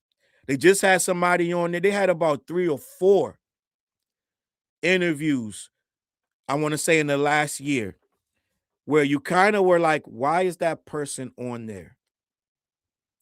Okay? Just going to be honest. And that sets them back a little bit. We're going there for the real shit. We don't need fluff from people just because they're your friends and they may bring in numbers. Right? But again, the show isn't called Hip Hop Champs, it's called Drink Champs. So they got the right to do what they want to do. Okay? Let me keep this pushing. And Karen said something about Adam 22, who is not on this list, believe it or not. Number 24. Now, this is one of those ones where this guy is going to be powerful in any situation in regards to media, right? Unk, right? Shay has moved himself into a real position of power. He has moved himself into a position where undeniably you got to give any conversation about media power to Shay. My problem is he's not hip hop. All right. Shannon Sharpe is not hip hop. I don't think, and yes, he does interview rappers, but that's by default because rappers actually are culturally significant, even when it's not about rap, right? So, yeah, he's going to get people to watch. But just like Mike just said, Club Messy.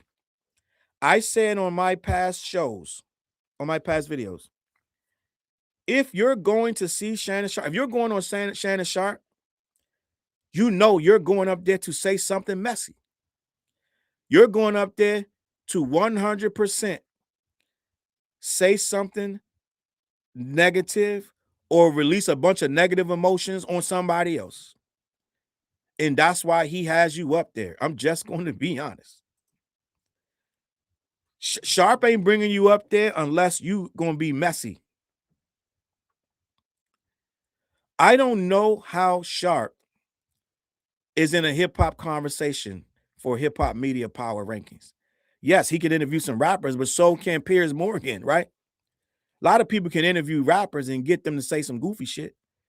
I don't think Shannon Sharpe has enough desire in the hip-hop media space. Now, as a matter of fact, let me see. Who was that person that just went up there? And Sharpe didn't know how to interview the person. Major interview, he just did. The follow-up questions were absolutely non-existent. But that's why the person went up there, because they weren't going to get no real follow-up questions, right? Sharpe doesn't really, he's going to read from a paper.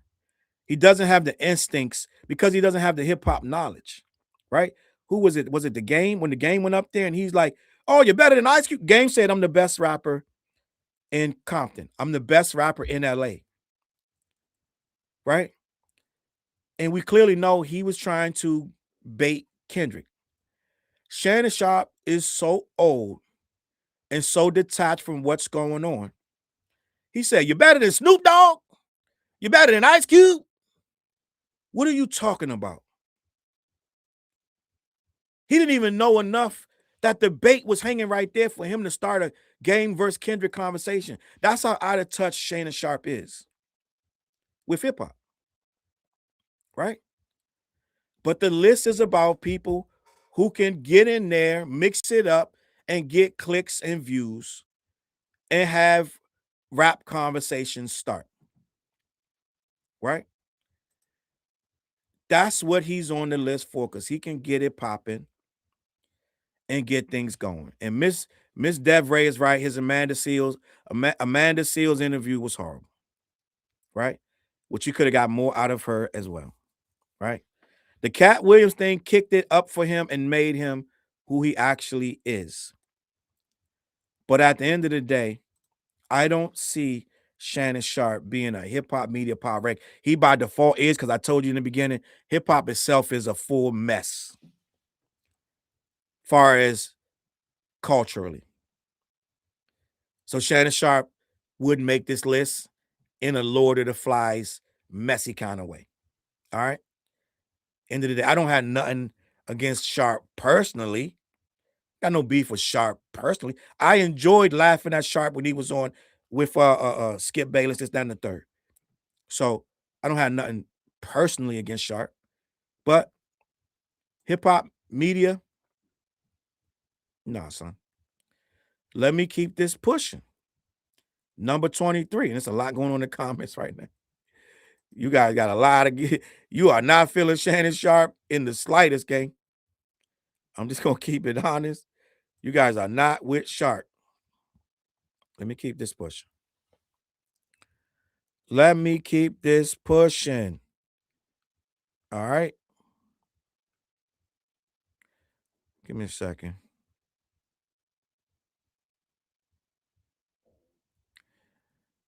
All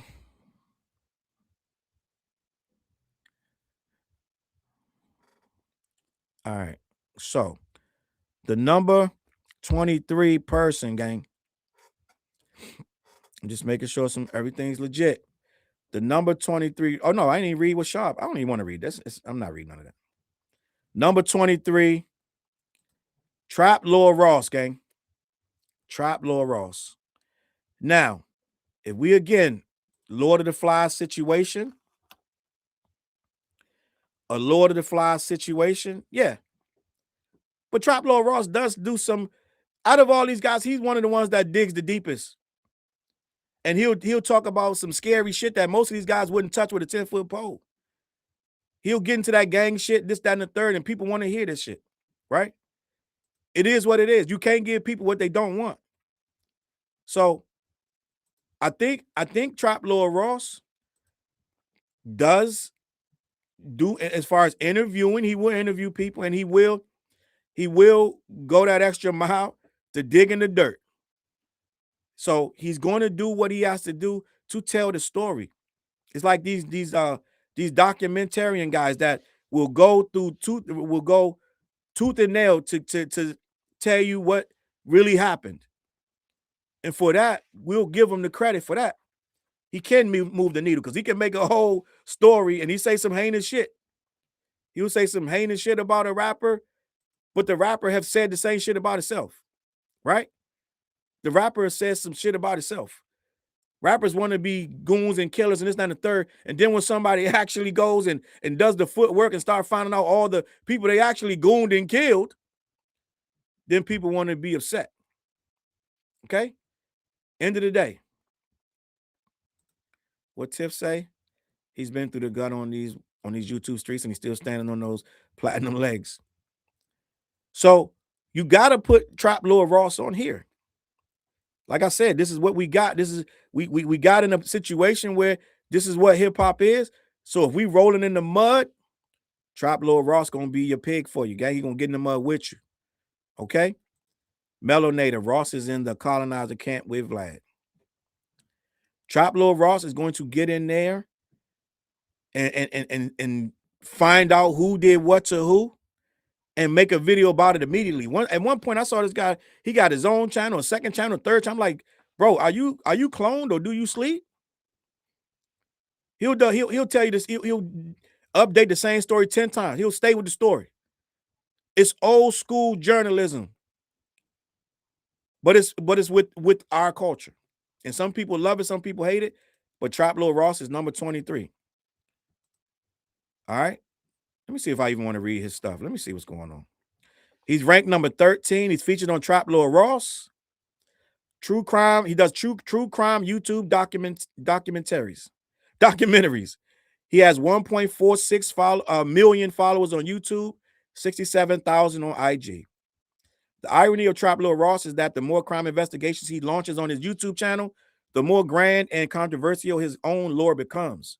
Ross has reinforced his rep as one of pop culture's foremost amateur investigators over the last 9 months, documenting criminal figures like Big U, the David case, David and Celeste Rivas case, and other controversial crime sagas in Black music.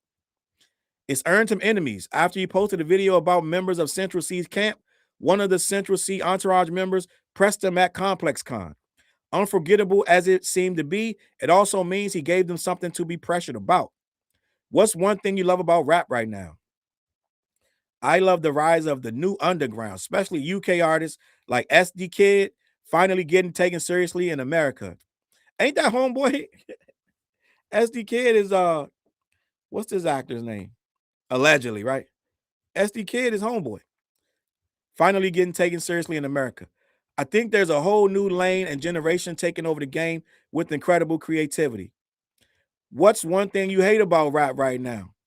It's been really disappointing to see some of the most popular gangster rappers crash out and throw their careers away like Dirk and Pooh Shiesty. I think it's very unfortunate that we're seeing so much talent go to waste, but this is the unfortunate reality of the criminal element of gangster rap, showing the reality behind the music and proving actions have consequences. So Trap Lord Ross is 23. I don't know how y'all feel about that. It is what it is, right? You guys in the comments going nuts saying this, that, and the third. Neen said, get off Ebro. I ain't even get the Ebro yet. Neen said, get off Ebro. I'm gonna take it easy on Ebro. What we doing? I don't know why. So Neen, I'm gonna get the Ebro. I don't know why I'm not allowed to have a negative opinion of Ebro. Salute. Let me see what else going on. Michael said, Trap Lord Ross, from what I saw, put on a Seattle Mariners hat mocking the Rolling 60s during his Big U video. This little cracker is doing mental show shit. That is trolling, and that was uncalled for. I'm gonna be honest with you. But let me move on, man. Let me move to the next one. Is this the first woman on the list? I think she may be the first outside of Gina Views. Gina Views is way ahead. So the first single solo woman on the list. Lauren LaRosa, gang. Lauren LaRosa. Jin just reminded us that Drink Champs had Jocelyn Hernandez on there. That was ridiculous, gang. Just gonna be honest. Just wanted to tap in with that comment. Lauren LaRosa. Salute to the queen, Lauren LaRosa. So this could go either way, right? LaRosa, I like Lauren LaRosa. She's part of the Breakfast Club. She does her job. You know what? I'm gonna let you guys decide if Lauren LaRosa is hip hop media power ranking or is she just media? I feel like Lauren LaRosa is just media, right? And I guess by default that makes you hip hop in this day and age. But I have no problem with Lauren LaRosa doing her thing. I'm rooting for her. She doesn't come off arrogant. They do some stuff on the Breakfast Club sometimes. But it ain't really, I have no problem with Lauren LaRosa being on here, and I have no problem with her position at 22. Let me read this. Lauren LaRosa, she wasn't on here last year. She was not ranked. She's on the Breakfast Club. She's known for on-the-ground reporting, balancing out the Breakfast Club with stone cold facts. Didn't she go to Diddy's trial, I think? I think she did. 322,000 on IG, 25,000 on X. In a hip-hop media landscape culture with clickbait, Lauren LaRosa is doing the legwork. I do got to give her credit. She broke a couple stories really quickly last year when people try to say, who was that said, oh, Dame Dash. Goofy-ass Dame Dash tried to say he was the chairman of Revolt because he was going to buy it. She broke out first. He was so embarrassed he threatened to sue her. She broke out first with a statement from Revolt that he was indeed not the chairman of Revolt, and he was so embarrassed he threatened to sue her. So she does do her thing. Her role on the Breakfast Club is to inform his audience and her co-hosts about current events. She got her start at TMZ, and with her commitment to getting the story has taken her to the biggest stage, bringing the same intensity to slight rumors. Will Drake pop with Bad Bunny at the Super Bowl? Will Drake pop up with Bad Bunny at the Super Bowl was one of them. As serious stories as seen in her insightful coverage of the Diddy trial. What's one thing you love about rap right now? I love that the women are at the forefront of rap. When you think about the anthems that have gotten us through the last year or two, you think about Glorilla, Doechii, Lotto, Cardi B. The girls are outside. What's one thing you hate about rap right now? How low the barrier of entry is.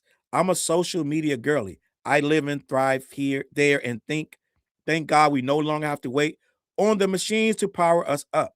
But I do believe there should be artist development and not just tracking of artist talents and social media numbers, engagements for the movement.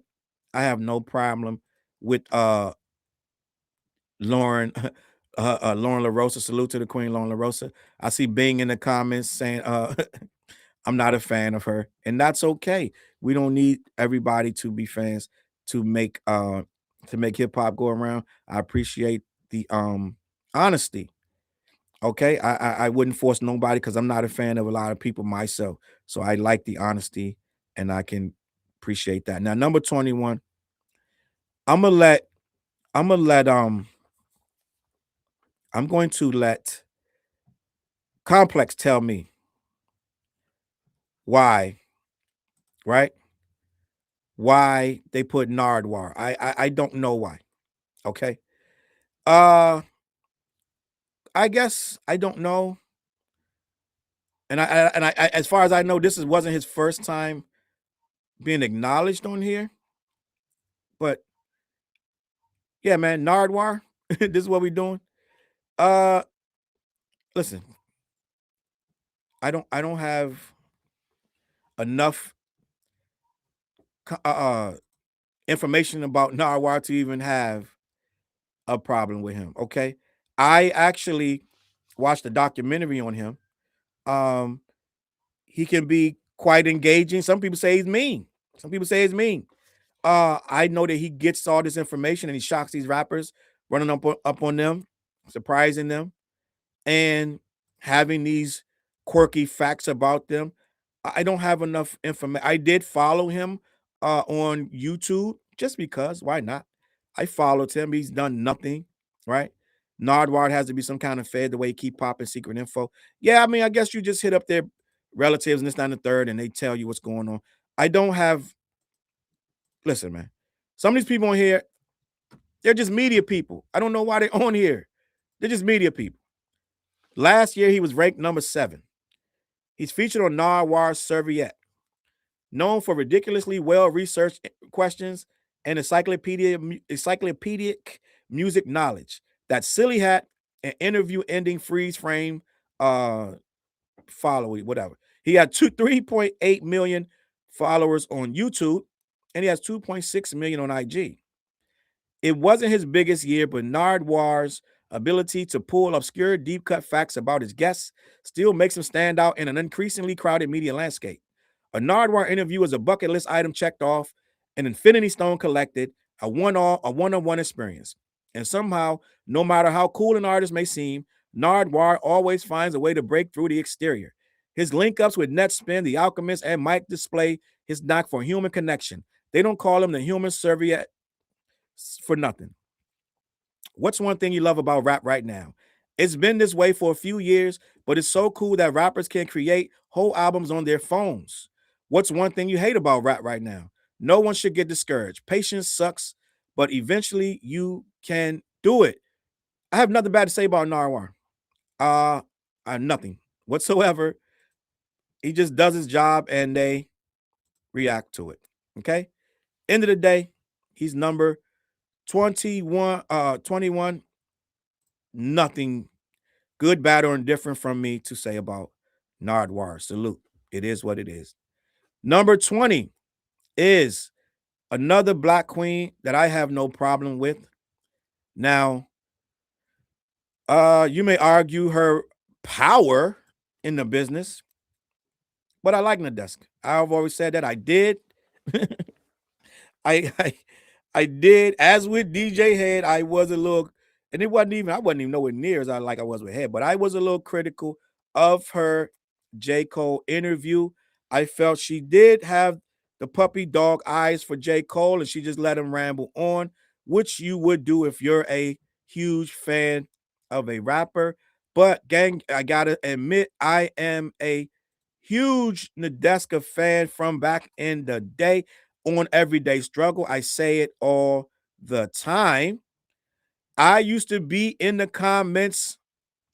I wasn't even doing YouTube yet, this, that, and the third. When you niggas used to be cracking on her, you couldn't stand her. And then I believe that Manosphere shit started around that time too. You guys used to have so much smoke for this girl. I used to be in the comments defending her. I never understood why you were so mad at her. You hated this. You hated everything about this girl. All she was doing was up there trying to be the so-called moderator with Joe Budden screaming and Akademiks being a complete goof. She was trying to maintain that. And you guys was cracking on her fit, her sneakers, her hair, everything, right? So I was one of these people used to be defending Nadeska in the comments because I just was. I was like, they've been a little rough on her. So let me just say that, right? Last year, she was number 19. She's featured on Rap Life Review podcast with Ebro and others, right? She's known for in-depth, insightful interviews with some of the biggest rappers in hip-hop. She has 101 followers on Kick, 101,000 followers on Kick.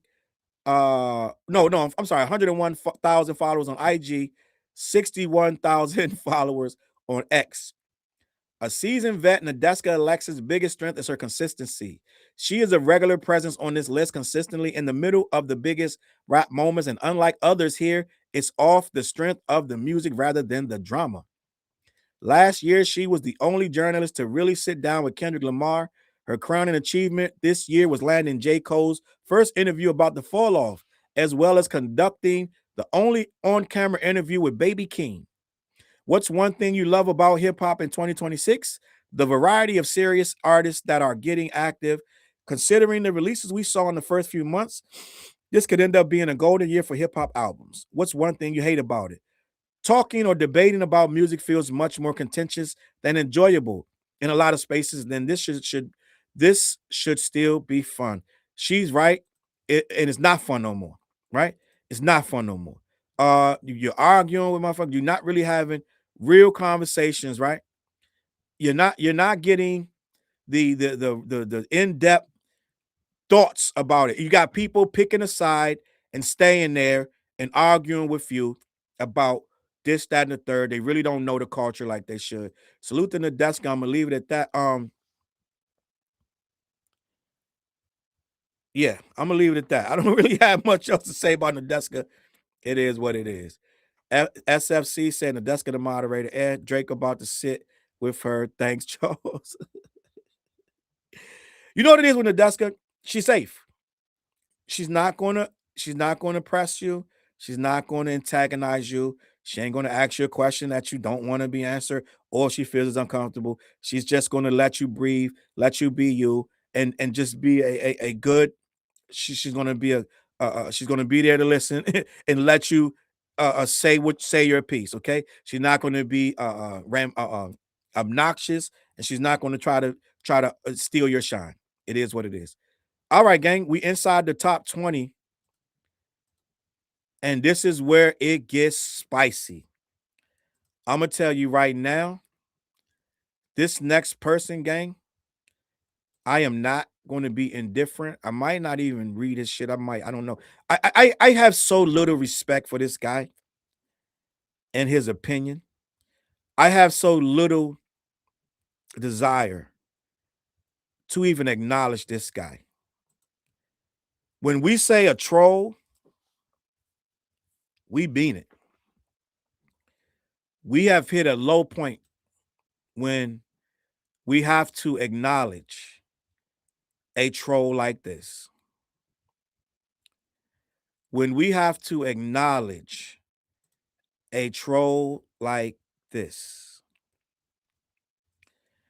This guy, Neon, is one of the worst people on earth. And when the Breakfast Club gave him the business, you 100% were rooting for the Breakfast Club.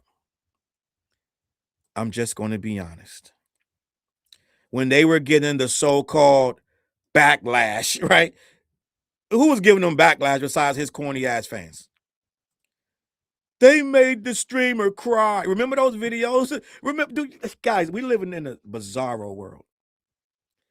Do you remember those videos where the Breakfast Club was being lambasted or whatever you want to call, for making this streamer cry who did nothing wrong? I just came up there to it was a joke that he was getting sympathy and the Breakfast Club was getting berated for calling this dude out for the nonsense.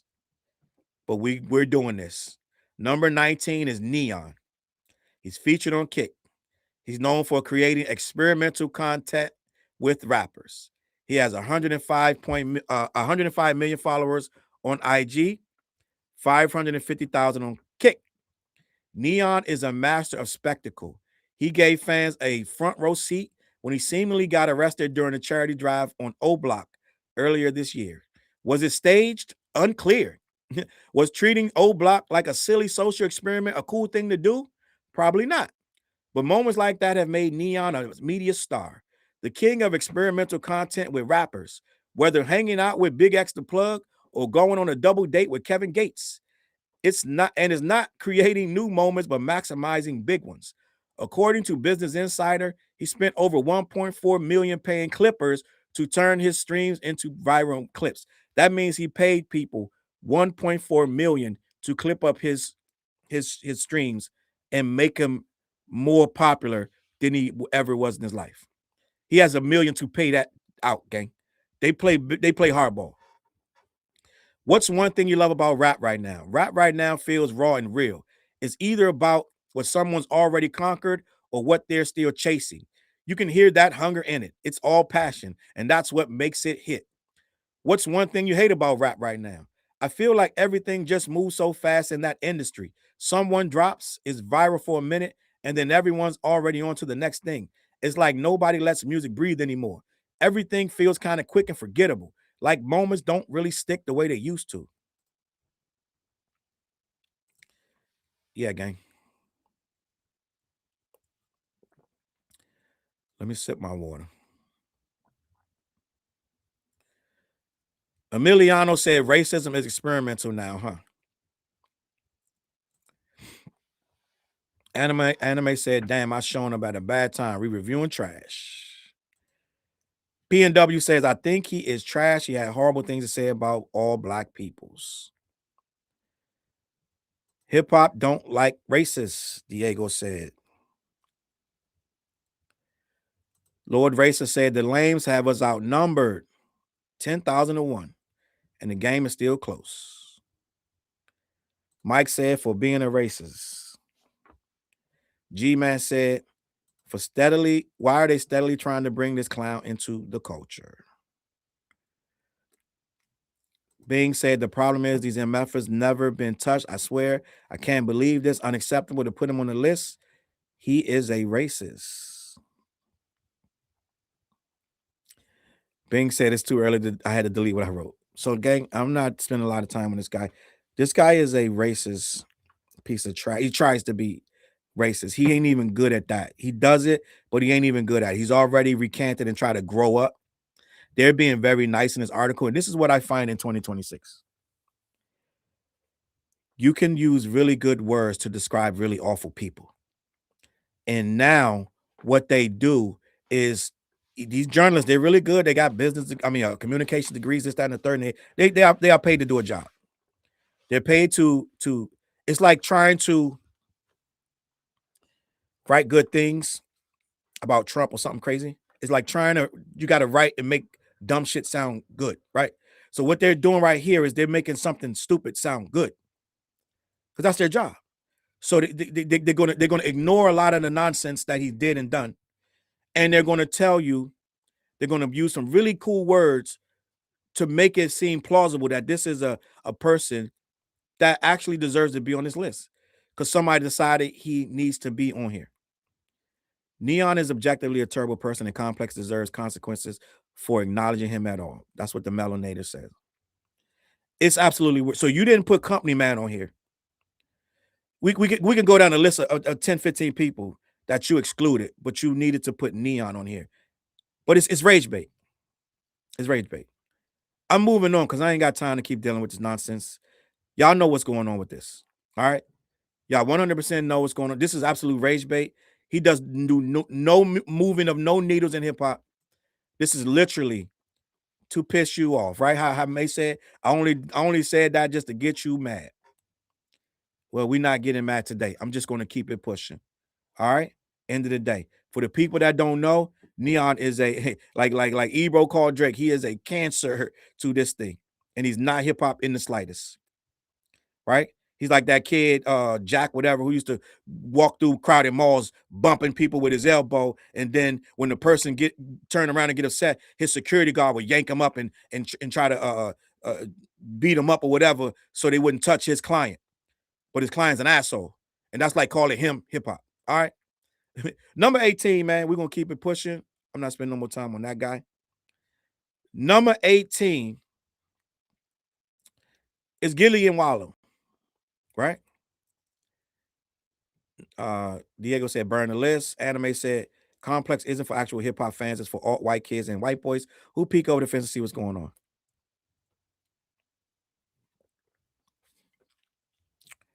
Yeah.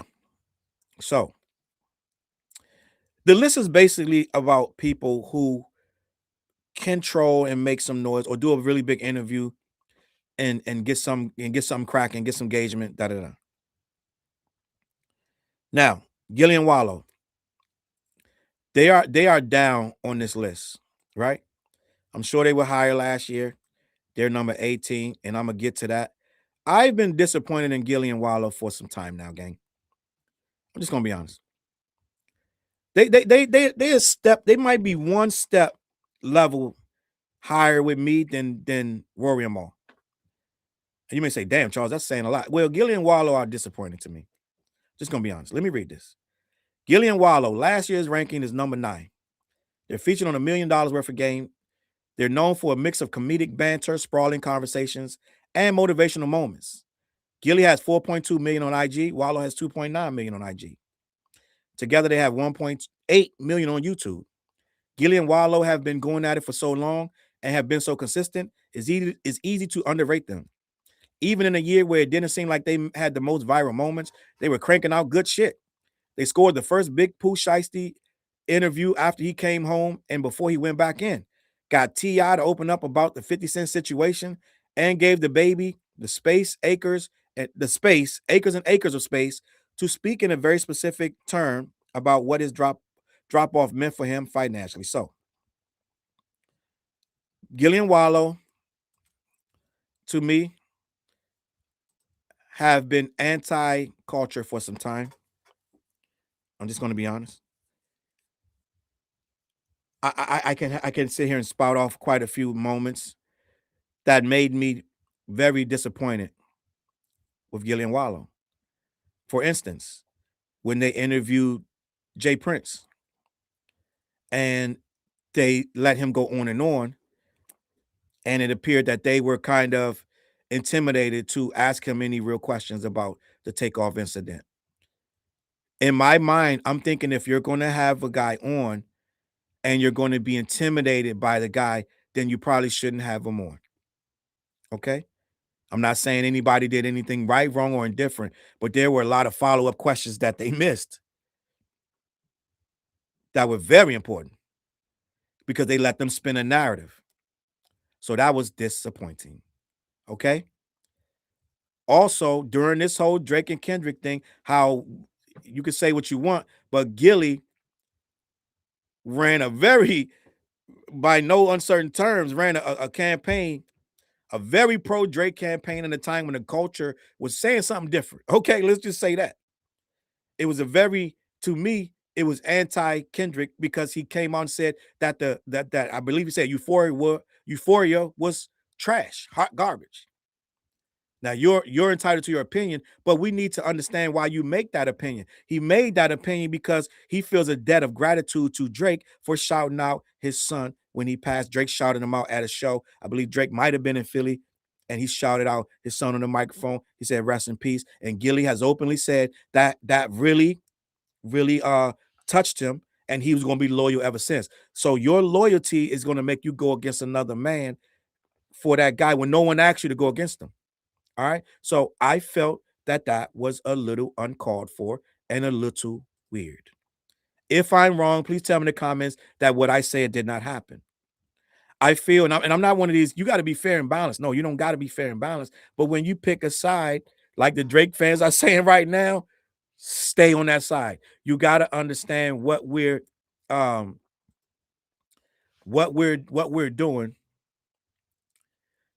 doing is we're remembering why people did certain things. And if your reasoning for doing them things aren't genuine to us, we're going to call you out. So that's two of the few things that I've seen these guys do. They've been doing a lot of things over the past 2 years to me that have not set well with me and my vision of what the culture is. All right. I'm gonna leave it at that. End of the day, they're number 18 on Complex list, and they can get it cracking the way Complex wants you to get it cracking. But to me, I felt like I wasn't jacking with Gillian Wallow. I'm just gonna be honest. And I know I'm not supposed to say these things, but I can't help it. If I wanted to, I couldn't help it. Even if I could. Gang, Michael Jackson movie. Gang, listen. No, I haven't seen it yet. I do plan to see the Michael movie this week. I'm hearing it's amazing. I will be going to see Michael. I did put a post up on my Twitter that might infuriate some of you or may make some of you agree with me. But I said people who think that Off the Wall is better than Thriller are annoying. I was trolling, I'm gonna be honest, because I love both those records, right? But I put that if you think Off the Wall is better than Thriller and you keep saying on social media, you're annoying. That just was my own little troll about Michael Jackson. Just side note. Let me know if you agree in the comments or you disagree. Number 17 was Bootleg Kev. Bootleg Kev was featured on the Bootleg Kev show. In-depth interviews that feel more like conversations between friends. He got 500,000 followers on YouTube, 160,000 followers on IG. Bootleg Kev does good work. All right. I'm not gonna say he doesn't. Far as I know, Bootleg Kev does good work. Okay. Now, what you're gonna do, you're gonna find something that I don't know and say, well, Bootleg Kev did this, that, and the third. Well, I don't know about all of this, that, and the third. As far as I know, when I see him do his work, yeah, I mean, interviewing anybody gonna irritate you to some reason. You talk long enough, you're gonna piss somebody off. Bootleg Kev has every hip-hop nerd's dream job.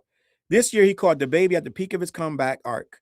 Secured one of Blueface's first interviews since his release from jail, chopped it up with Lil Yachty, and spoke with De La Soul about the group's first album ever, together in over a decade. That hustle mentality has never left Kev, despite how established he's become. Attacking each interview with multiple angles, Kev never runs out of things to say, reminisce on, or dig deeper into lore. What's one thing you love about rap right now? The rule book has been thrown out. Clips dropped the album of the year in 2025 in their 50s, and T.I. has the most successful rap song of 2026.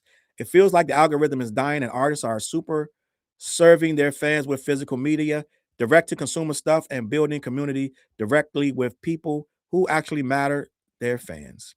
What's one thing you hate about rap right now? The fact we legitimize some of these platforms that hate hip-hop and dibble-dabble in the culture when it's lucrative or brings in numbers. That's a fact. He's saying frauds that do fraud shit in the culture.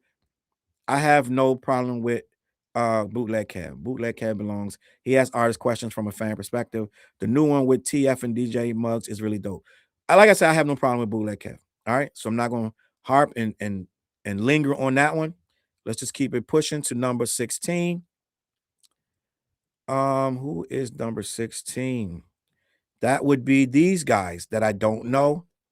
And I'm asking you guys if you want to comment or don't. I think these are the New York Times guys, right? I think these are the New York Times guys. Just gonna be honest. I just saw them jam up a couple guys. That's about it. I don't know. I don't know. They jammed up a couple guys. But let's talk about it. John Carmanica and Joe Coscarelli, right? I'm going to assume these are two Italian guys. Last year ranking, they was 25. This year, they're number 16. They're featured on the New York Times, their Popcast. They're known for in-depth interviews, very sharp and smart analysts around contemporary hip-hop and pop and more. 70,000 YouTube fans, 52,000 IG fans, 112,000 TikTok fans. Lord Racer said, who the F are these guys?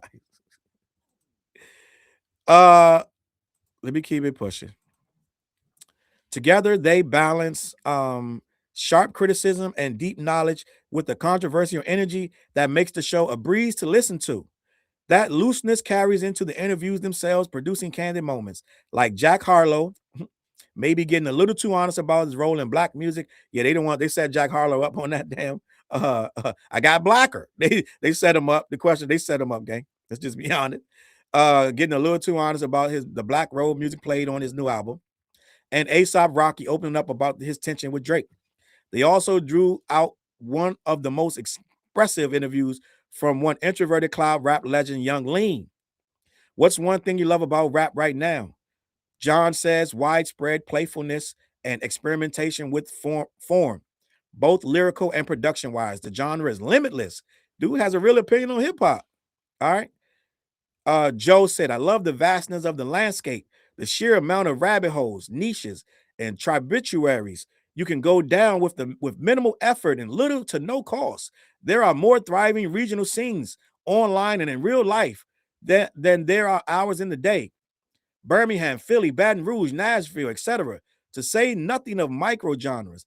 And while making up for the dearth of new mainstream superstars requires some effort, and most listeners are too passive to dig at all.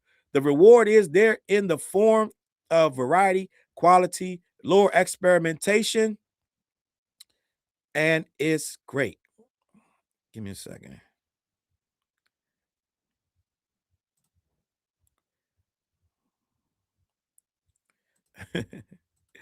Let me continue. What's the one thing you hate about rap right now? John said how hard it is for an artist to grow beyond that initial phase of throwing shit against the wall and learning how much of it sticks. There are more eyes and ears on rappers at an earlier phase in their development than there has been any time in history. But it's easier for observers to be distracted by a new thing than it is to comment to sticking with someone as they grow and develop. Joe said, I hate the shortness of the shelf life for many 21st century legends or those who could have, should have been. When I ended my book, Rap Capital, an Atlanta story, on a wistful, this can't be last note for the mid 2010s Atlanta All Stars, Migos, Lil Baby, Young Thug, etc.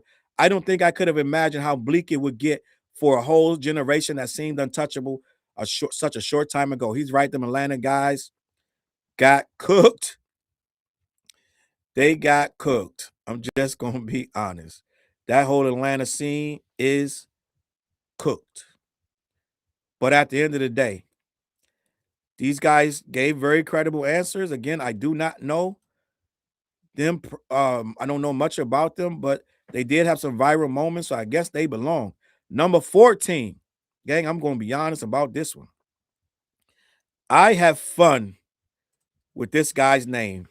I have fun with it because I gotta kind of form my mouth to say it right. I only learned about this kid from the Jay-Z interview. He's been around forever, right? As far as I know, right? From the Jay-Z interview. I didn't know who Fraser Tharp was. And I've been saying this guy's name since the Jay-Z interview. I've done videos, and every time I bring his name up, it tickles me because it's funny. I like it though. Fraser Tharp. That's a hell of a name, gang. Let's just be honest. Fraser Tharp is number 14 on the complex list. And we're gonna get to know more about Fraser Tharp. Gang, that's why, gang, that's one of them names that you look around the room when you're in school. She'd be like Fraser Tharp. You be looking around like, who the hell named Fraser Tharp? Funny as shit. Fraser Tharp, he was not on the rankings last year. He's featured in GQ and the Tap In newsletter. He's known for insightful interviews, clever and informed op-eds, and whole expertise, allegedly. 27,000 followers on IG, 25,000 on X. Fraser Tharp might appear on a video here and there, but he's more of the few traditional rap journalists keeping the written word alive. I guess that's why they put him on, because he writes the interviews like you're supposed to, right? The Complex alums has been putting up triple doubles at GQ as the Complex alumni has been putting up triple doubles at GQ as a senior editor for a few years now, but shifted into a whole new gear this year with his Jay-Z cover story, the biggest interview of 2026 so far. That follows his dominant coverage of the Clip's comeback and being the first to chronicle Max B the day he was released from prison. Tharp is living proof that even in a splintered hip-hop media space, you can still make motion with the pen. What's one thing you love about hip-hop in 2026? Going to pivot to optimism and say it feels like we're on the precipice precipice of an exciting new sea change. Maybe it's one that won't even be obvious in real time, but the genre's been in a need for some new energy for a while. A fresh new movement right at the center of things, and I think it's coming sooner than later. At the same time, it's honestly one kind of fire that a bunch pushing 40s are still commanding the monoculture. With albums that feel vital, a decade or two, we would have scoffed at that idea. We've come a long way, you 38 and still rapping. Ugh.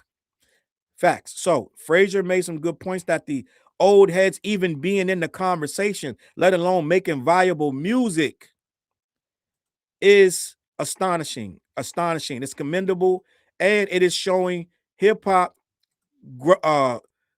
has grown, right? Hip hop has grown, and hip hop is in a place where we can respect our elders. And in all his ages and talk, we got to get out of here. Michael said, I didn't know him either. Frazier had a good appearance on Rap Roundtable. Who should be on this list after the Jay-Z interview? He shared some good insights on Jay-Z convo. Da da da da. Let me see what else going on here. Michael said, who is number 15? So salute to Frazier Tharp. And what I'm learning is you're not getting on here until you do some interviews. You're not getting on this list until you interview some rappers. It just is what it is. So I guess I got to interview some rappers if I want to be on here like that Drake fan said. He hit me with the ha. They ain't even acknowledge your ass because you spent a whole year. I'm like, gang, it's something else, gang. This different. This different, gang. But I appreciate you tagging me though, bro. Right? You just up my stock. All right, let me continue. All right. Let me keep this pushing. Number 15. Number 15, gang. Did I miss something? Oh, I skipped your boy. I'm bugging out. That was 14. I skipped Cam, gang. My bad, gang. I skipped Killer Cam. Gang. We got to talk about this. The chat probably told me that I skipped him. So, number 15, Cameron. Listen, they got him. They got him where they want him, gang. He's a podcaster now. Last year, he wasn't ranked at all. He's featured on It Is What It Is and Talk with Flea. He's known for shit talking, inside baseball stories about rap, and playful interviews. 3.3 million on IG, 986,000 on YouTube. It's not just Cameron by itself, it's Cam and Mace. But let's keep it pushing. We know Cameron as a sports commentator with his It Is What It Is show alongside Mace. But with his other series, Talk with Flea, Killer Cam has gone deeper into his hip-hop bag, speaking on his own personal history, telling Dipset and Big L stories, weighing in on contemporary issues like the No Limit versus Cash Money versus, and even interviewing rappers like J. Cole and Shine. He's also used the platform to go back and forth with former pals Dame Dash and Jim Jones. He seems to relish playing out in front of the massive audience he's built. They didn't write nothing else about Cam, but we know enough about Cam to talk about Cam. Cam right now, he doing Cam. He got this whole thing with Dame Dash about dentists and teeth. He called him do the drunk man dash, Dame Dash. We got a whole situation going on with Cam. And the simple fact of the matter is, we all know what Cam is doing out here in this culture. We saw him interview J. Cole. He did the same thing that the Deska did, the puppy dog eyes, let J. Cole just ramble on and say the most ridiculous nonsense. And he did get a bag from it because end of the day, what happened with the J. Cole thing, all of them got bags. Everybody that interviewed Cole got a bag. All right. Everybody that interviewed Cole got a bag. So that's what it was for. It wasn't about pressing him and getting answers out of him. It was about to ask him shit, wind him up, and let him run, right? This thing with Dame Dash is the funniest shit you'll ever see in your life. And there is no coming back from this. They're going to always be at odds from now on because they said too many things about each other. right? Cat Williams said, Cam's teeth will forever annoy me. It is. That's what you're getting with Cam right now. You're getting a full on mouth full of teeth. It is what it is. Q-Bar said, right. The whole interview, he just puppy dogged and watched. He just looked at J. Cole talk. He watched him speak. He's put his hands on he put his fist on his chin, was like, right. Even while J. Cole called him out. He said, Cam, that lawsuit had misinformation. Cam was like, right. He mean your lawsuit, Cam, that you had misinformation. Cam was like, right. So end of the day, Cameron is here. It is what it is. And I don't really got nothing else to say. He belongs on here because by their metric, Cam definitely belongs at number 15. Let me keep it pushing, right? Right back into the list that I'm telling you. We know why the list is what it is. The next person on the list, Big Bank. Now, I just got hip to Big Bank with the Young Thug interview. He already was major. Right? But I just got hip to Big Bank from that crazy Young Thug interview, right? Where Young Thug came out and said a whole lot of crazy things. I believe that was Big Bank that interviewed him, right? Let me read this. Big Bank. He wasn't ranked at all last year. He's featured on Perspectives with Big Bank. He's known for in-depth, impactful interviews with Atlanta rap legends. 601,000 followers on IG, 293 on YouTube. Perspectives with Big Bank has been chugging along for about a year before its breakout moment. Young Thug, who was in the news due to a series of leaked jailhouse phone calls, gave maybe the most in-depth, emotive interview of his career to Bank. From there, Big Bank became one of the most exciting new podcasters, uniquely trapped into the naughty Atlanta scene. He soon followed with the viral Fuck the Streets interview with 21 Savage and others, and another with DaBaby. Damn, DaBaby was all over the place. Who was still wrestling with his cancellation all these years later. That's before even mentioning sit down with figures such as 2 Chainz or Thug affiliate turned snitch Lil Woody. What's one thing you love about rap right now? One thing I love about rap right now is how independent artists can really control their own lane. No label needed to build a real fan base. Go viral and create culture. Authenticity hits harder now than industry polish. What's one thing you hate about it? There is too much clout chasing over craftsmanship. A lot of people focus more on moments, beef, and social media antics than actually making timeless music. Sometimes the art gets lost in the noise. P&W said never heard of him.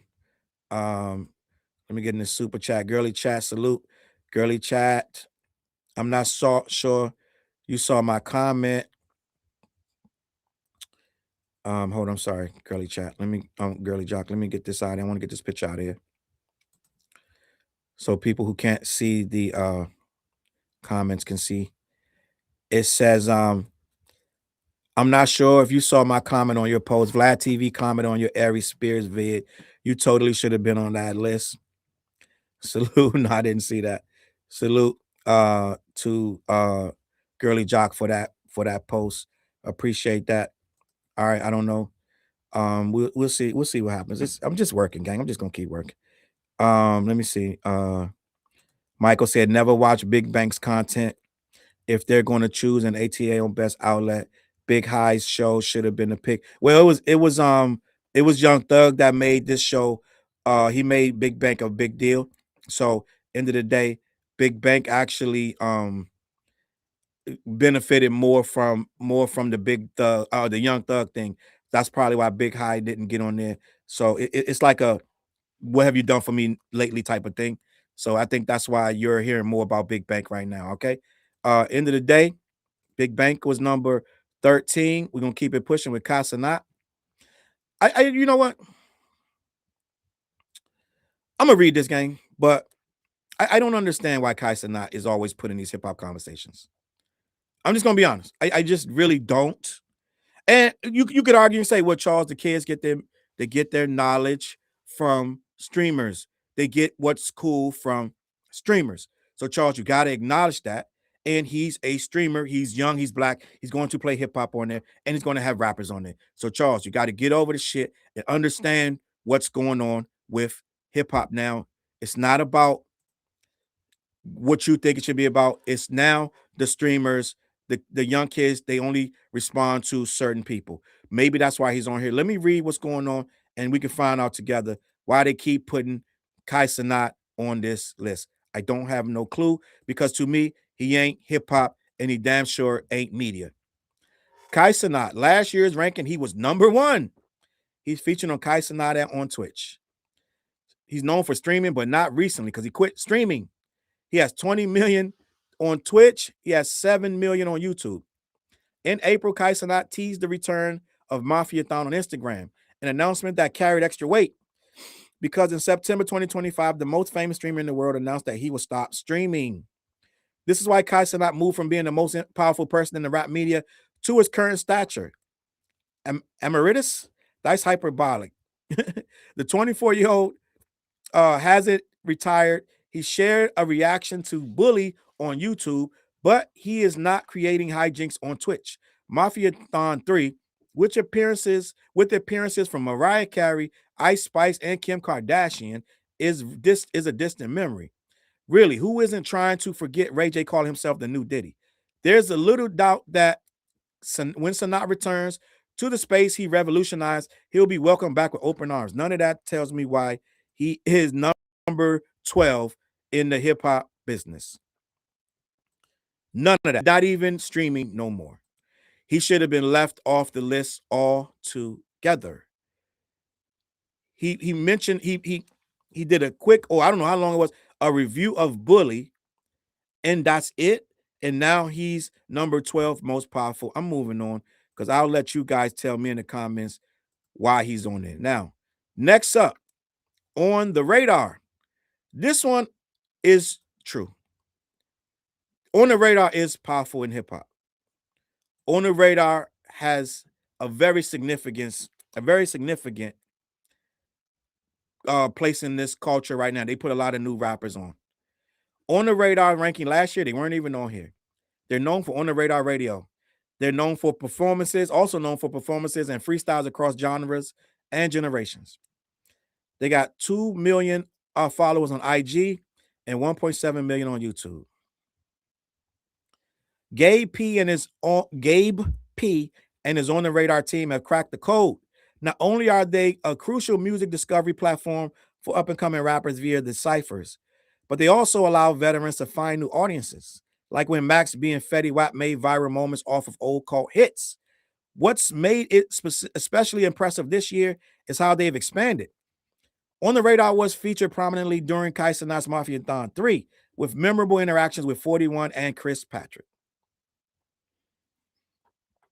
His Latin extension has opened On the Radar up to entirely new audiences as well. What's one thing you love about rap right now? Gabe P, founder On the Radar. While people keep saying rap is dying, if you look across America and around the world, so many new pockets of rap are appearing and thriving. From Chicago to New York, Carolinas, and Midwest countries, One thing you hate about rap right now, the discourse about rap everyone needs online are so personalized to their own liking that when music comes across their timeline that is even more remotely outside their bubble, instead of giving it a chance, they immediately hate on it. I hate how we can't even enjoy music without think pieces every 5 seconds now. I get it. Let me see what the comment. On the Radar's doing their thing. On the Radar is getting busy. I can't really hate on somebody who is showing the culture in its most directness, like just rapping. They're just showing the rappers. Let me see. The list really ain't it at all. Michael says On the Radar belongs. There's so few outlets and people on this list who actually foreground the artist.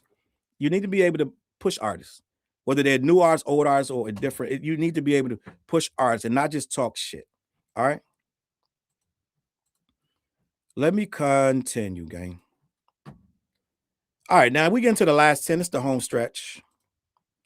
We've been on here for a while. We're about to wrap this up. Diego says, I'm not mad at Rap Radar. Let me see what else going on. Now, number 10, right? Number 10. This is another one, gang. It's another. I don't even know if I want to read this one. Because I don't understand this one. We got Neon. We got Kaisanat. Some of you guys want to say, well, he raps too, Charles. You got to respect it, right? And I guess we're in a new era where streamers matter.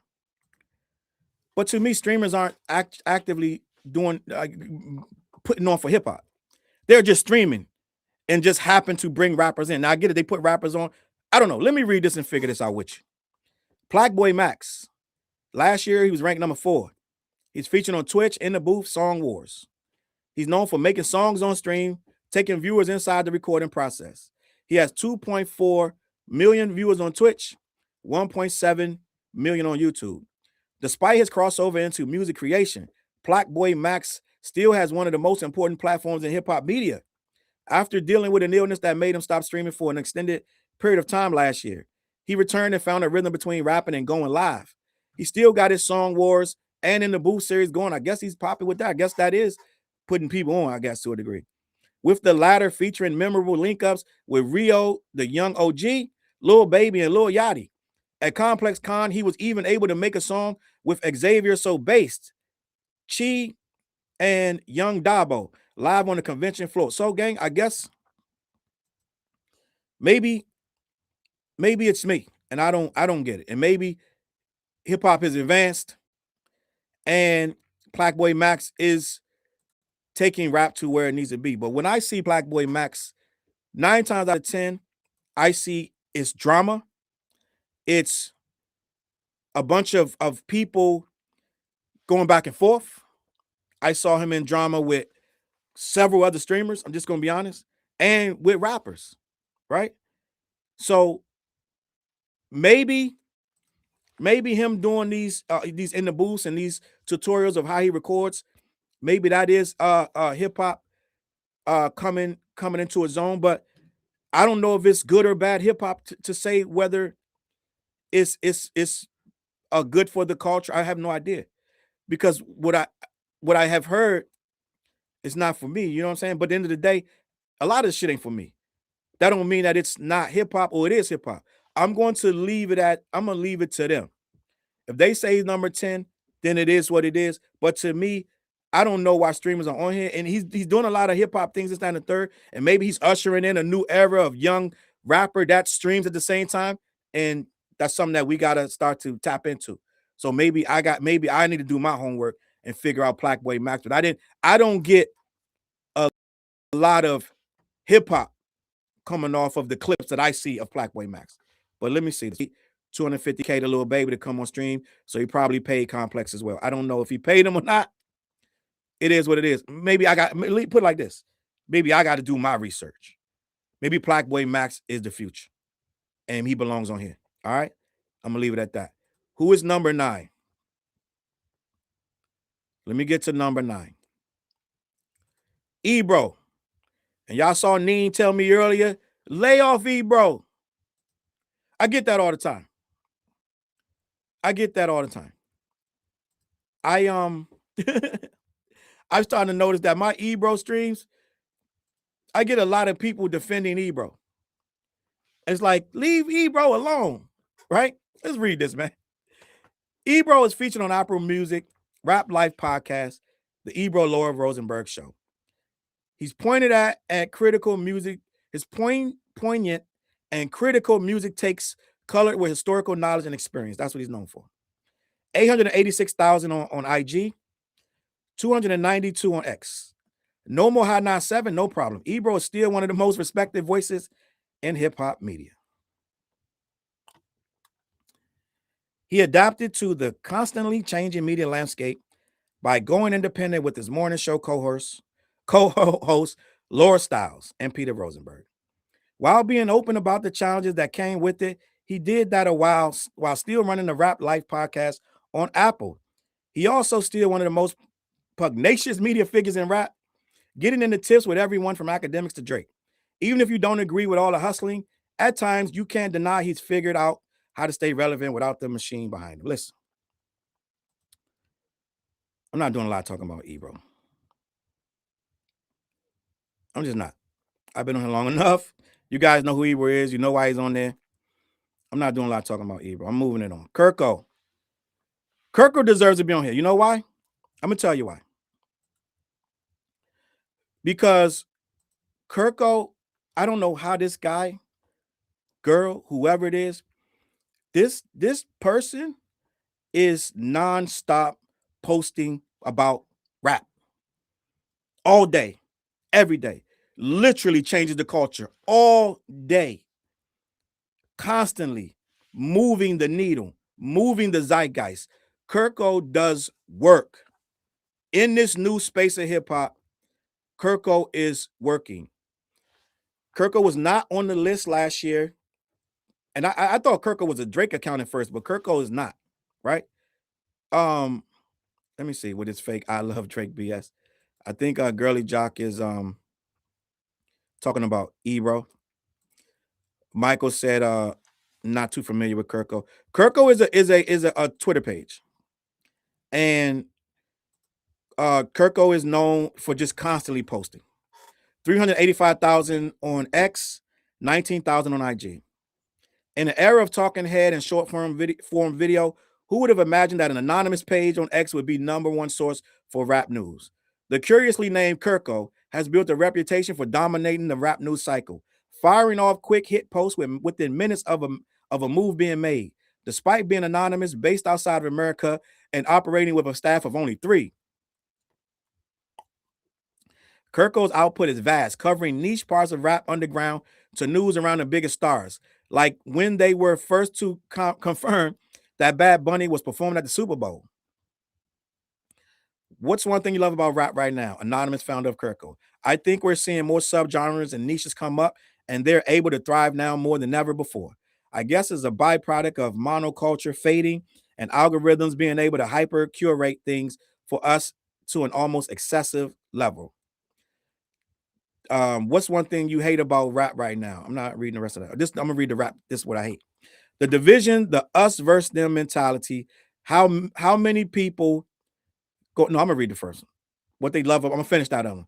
There are branches of hip hop that a lot of people don't even know exist, and they can all coexist in their own corners without needing major coverage from mainstream media. I think that's beautiful. All right. What's one thing you hate about rap right now? The division, the us versus them mentality. How many people go online to just find a confrontation because they feel so strongly and defensively about their favorite artist? I think we all need to chill a bit. Things really aren't that serious for us as fans. And at the end of the day, most of the arguments people get into online, the ones that turn into insults and conspiracy theories, are just pointless. This applies to all fan bases. It's interesting too, because a lot of people going back and forth online are probably more familiar personality-wise than they'd like to admit. That's a fact. Salute to Kirko. They're doing their thing. It's anonymous. Sims is confused. How an anonymous made the list. No face anonymous makes the list. I'm telling you, the list is weird. It is what it is. This is a new world.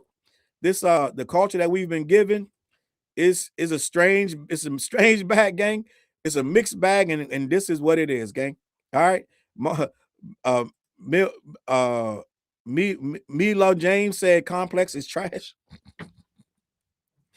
It is what it is. We're gonna wrap this up and get out of here. It's been long enough. I'm stopping this shit at 3 hours on the dot. Rory and Maul was number 9 last year. They're featured on the new Rory and Maul podcast.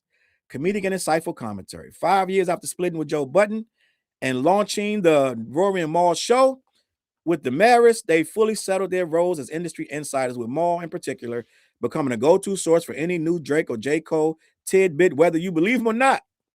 And yet it wasn't all smooth sailing. Notably, a wave of Rory's old racially charged tweets, we all saw them tweets, resurfaced online, prompting him to apologize and delete his ex account.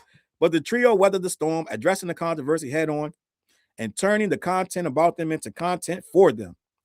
What's one thing you love about rap right now? Rory says rap has reached a point where artists don't need access to a major label system to thrive. They can create the music they want, stay profitable, connect directly with their audience, tour, sell merch, and build loyal communities without having to compromise their sound. More that everyone has something to say and wants to be heard. What's one thing you hate about rap right now? Rory said that this new wave of loud voices who care more about content than the music itself. They're fans of artists. What's not the art? It feels like hip hop social media has turned into the worst version of football tailgate. That everyone, and Maul said that everyone has something to say and wants to be heard. Gang, listen, I'm not spending 2 seconds on Rory and Maul. Congrats to getting on the list. Enjoy. It is what it is. The fact that they made the list is big for them. Salute to them. Oh, I ain't even put their picture up. Sorry, gang. My bad. Salute to Rory and Maul. They made the list at number 7. I supposed to put the picture up. That was my bad. But Complex saw fit to put him there, and that's where they at. They still competing with Joe, and that's good because they were supposed to be counted out a very long time ago. It is what it is. You're not going to get me started. I'll be here another hour talking about Rory and fucking Maul. So no, you already know my opinion. I'm out. Let me continue to move forward with number 6, which is Fantano. I'm at the end of the rope. I'm not going to spend a whole lot of time on nothing else going forward. Anthony Fantano, he was number 8 last year. He's featured on the Needle Drop, being the highest regarded music critic with music reviews that are highly detailed and informed. He has 1,000,003 on IG, 900,000 on X. Y'all know this is just my opinion, right? This is the sentence that sits under every review on Fantano's channel. But given the size of his platform, those opinions rarely stay casual. Artists and superfans take them personally, which is why he's still the defining music critic for our time. He does a lot of reviews. I don't even know how he does all these reviews. I'm just going to be honest. Fantano's full 10 to 20-minute reviews show wide knowledge on music, breaking down songwriting, sound choices, and more. He's still one of the few music critics out there whose reviews and rating system become news on other artists' pages. He has also upped the volume and content variety considerably, responding to rap news, whether it be Jack Harlow's step into R&B or shitting all over Complex hottest rappers list. I'm rocking with the water, gang. This is water time. What's the one thing you love about rap music right now? I love the new generation is embracing their own definition of the underground, and it's encouraging to see them figure out how to appeal to themselves as opposed to the charts. Amen. It's not deeply informed or self-aware, but what young music scene is. All that stuff hopefully will come with time, and all they can do until then is create and allow the experience to snowball into something that might withstand a test of time. What's one thing you hate about rap right now?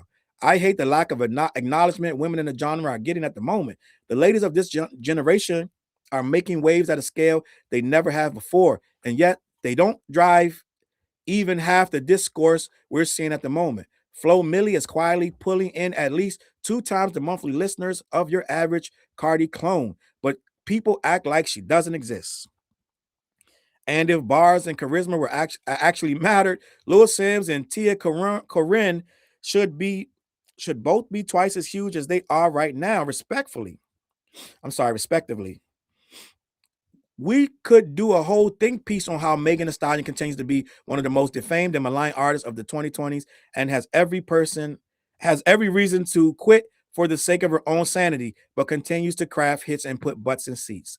Doechii has done nothing but showcase creativity and put out solid music that scales well, but there's somehow still an endless era of losers who make hating their whole personality. So yes, I hate this. He is right. A lot of people sleep on those black queens, those really good black female artists who deserve everything they get. So he made a point on that, and that's why apparently he is on the list because he can speak hip hop and speak to the people doing it. And when he does the reviews on it, people go nuts about what he has to say, including Drake, right? Rainy Feather said this list was made by a robot. Lord Racer said treadmill. Fantano. Bing said he is right. A lot of that's true in these comments. Andrea said, hate him or love him, he's on his game. Okay. Karen said, that's okay, no picture. I guess that was in reference to Rory and Maul. No Handle said the women definitely get slapped on. That is a fact, gang. I slipped up on the picture last time, but I will not do it this time. Charlemagne the God. So going forward, the last 5, we know these guys, right? I don't need to give you these long diatribes about these people. I'm not going to go into a whole lot of this, that, and the third. Charlemagne is number 5. He's featured on The Breakfast Club and The Brilliant Idiots. Still running with that other brilliant idiot over there, Andrew Schultz. Don't get me started on Schultz, gang, please. He's known for sensational commentary, provocative questions, and his Donkey of the Day segment. 4.5 million on IG, 6.3 million on YouTube. Admittedly, there have been moments that Charlemagne the God has been the top candidate for Donkey of the Day, but not the day he signed a 5-year, $200 million deal with iHeartMedia. Well, we have yet to see how that's going to work out, gang. Let's just be honest. When he hasn't been signing deals, he's been giving brands a reason to give them new ones, keeping up with the inquisitive and critical intensity regardless of circumstances. The Breakfast Club is now on Netflix, and there have been concerns about what the reach of Charlemagne and his outlandish commentary will be without farming YouTube clips. But he is still all over your timeline, whether it's going back and forth with Dame Dash or providing poignant commentary on the superstars of rap like Drake, Kendrick, and A$AP Rocky. Gang, I'm not going to do a lot of talking about Charlemagne. We know what it is. We know what he doesn't do. We do know that Netflix thing is up in the air. It's getting spooky, hilarious, and we shall see what's going on with that situation very soon, right? We will see. We will see. We will see. Okay, cool. Props to Fantano for shouting out our queens. Charlemagne the God, another mixed bag, just like Ebro. He belongs on there, however. Rainy Feather said, cool for Fantano for shouting out our queens. So number 4. Fat Joe and Jada. They ran up the list really quickly. Fat Joe was scourged. He was the public enemy number 1. And with his hip-hop takes, he's overtaken a whole lot of people. Jada and Fat Joe, they're known for using their elder statesmen in hip-hop to have lively conversations about spanning music, entertainment, and sports. 627,000 followers on IG. 521,000 on YouTube. In just 1 year of existence, veteran rhymers and host Fat Joe and Jadakiss have sat down with the likes of Cardi B, De La Soul, French Montana, Rhapsody, and 42 Doug to name a few, showcasing their reach as tastemakers across the generations. I'm gonna skip all that. What's one thing you love about rap right now? Fat Joe said, I love the resurgence of the OGs in hip-hop right now. We're seeing T.I., French Montana still delivering hits like they're in the 20s, and the Clips coming back with a #1 album and a Grammy. So it's been beautiful to watch that shift. I really feel like ageism in hip-hop is starting to disappear, and the OGs are relevant as ever. What's one thing you hate about rap right now? Fat Joe, too much snitching in rap.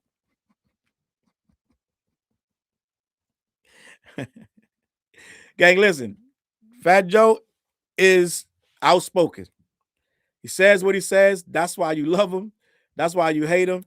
And you cannot be number 4 on this list if you don't say what you mean. That is not a thing. You do not make it in this game if you do not say what you mean.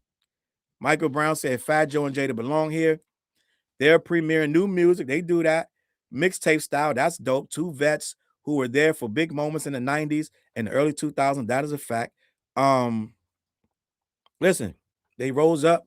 Some of you like it, some of you hate it, but they got some of the biggest moments on IG and everywhere else right now. It's crazy, and I can't take nothing from them, gang. I'm just going to be honest. Rainy Feathers, however, said another list for the bin. Another list for the bin. Let me continue. We on a home stretch, the last 3. Number 3, the guy that you love to hate, DJ Vlad. I did a video, might be 2 years ago now, why everybody hates DJ Vlad. And one thing's for sure, DJ Vlad is going to be here, no matter how you feel. Aries Spears, Boosie, whoever walks away from the show, Lord Jamar, leaves to come back, Vlad's going to be here because he has mastered this game. He knows what you guys want to watch. He knows he's going to get somebody on there that you haven't heard from or you have heard from, and you're going to watch, say what you will. It's going to take a lot of discipline. Click one of them Vlad videos, and somebody going to make you click it. It is what it is. It's been like this for the last 20 years. I'm just going to be honest. Vlad is number 3. And let's read this, and we're going to wrap this thing up. It's time to go. Good night, sweetheart. Well, it's time to go. Boom. Who remembers Sha Na Na? I don't know if y'all remember them. I don't think they made that song, but they used to sing that song.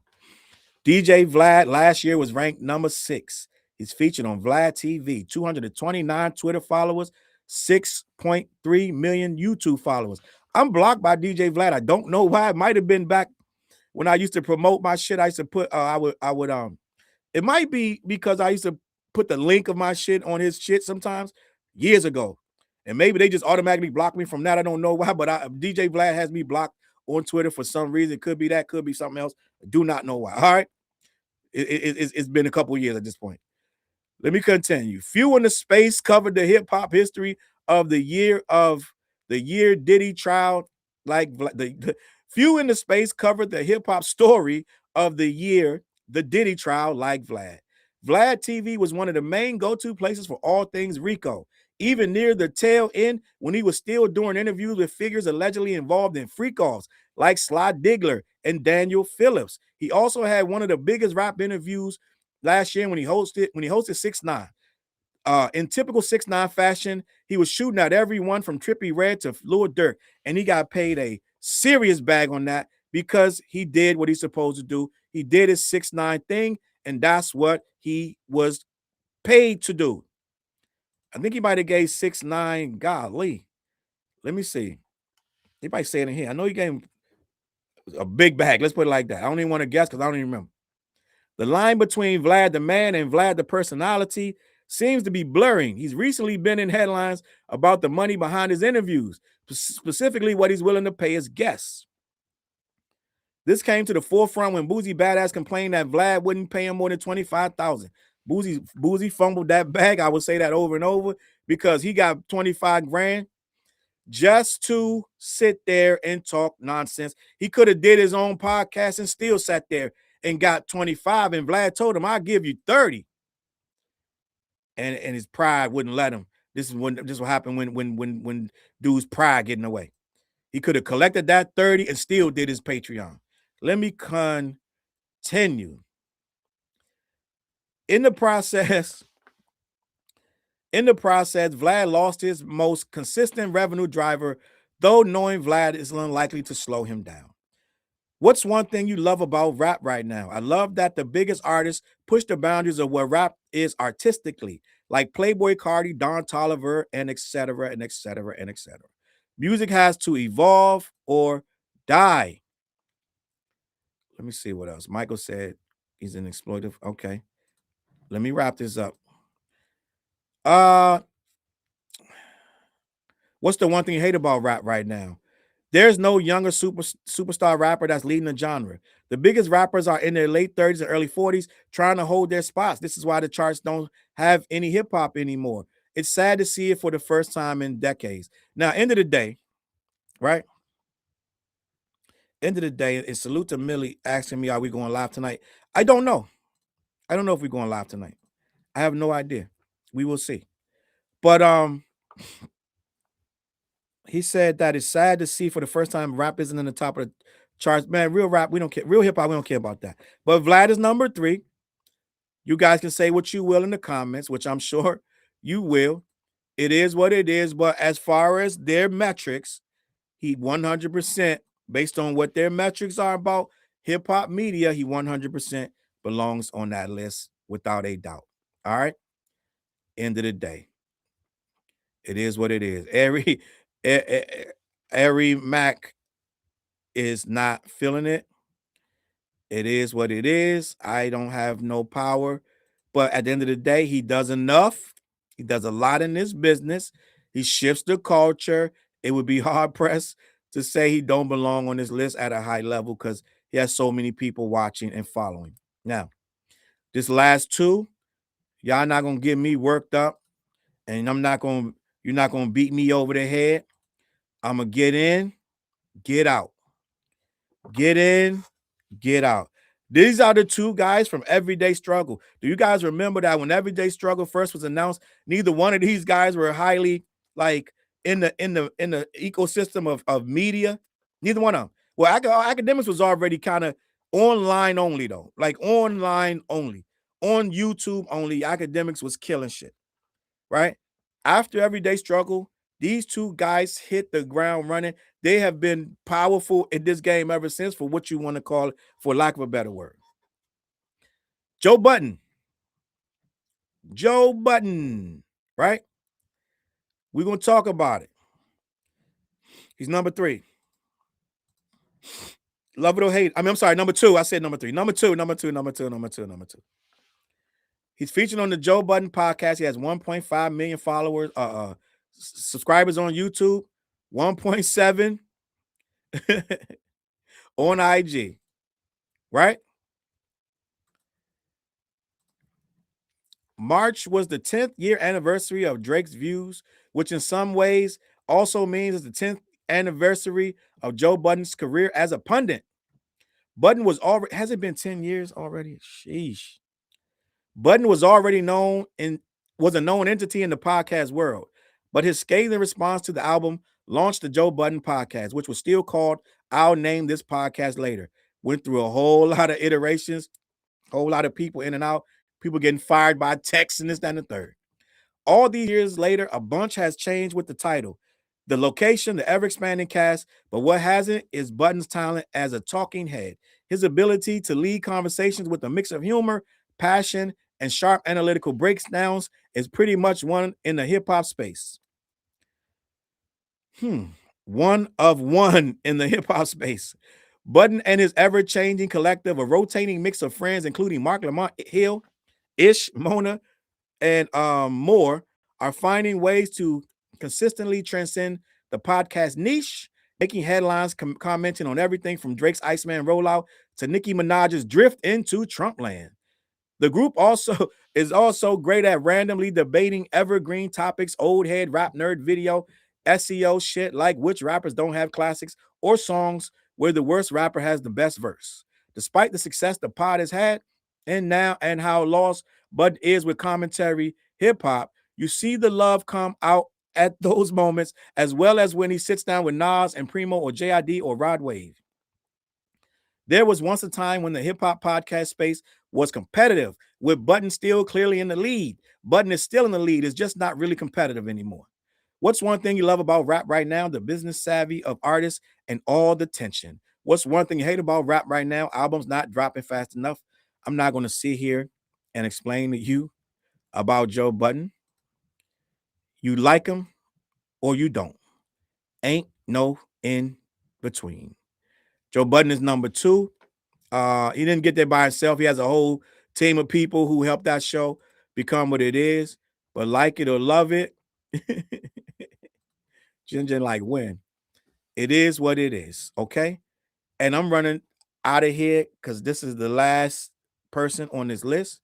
You're not getting me wrapped up into a whole conversation about DJ Akademiks, the snack attack.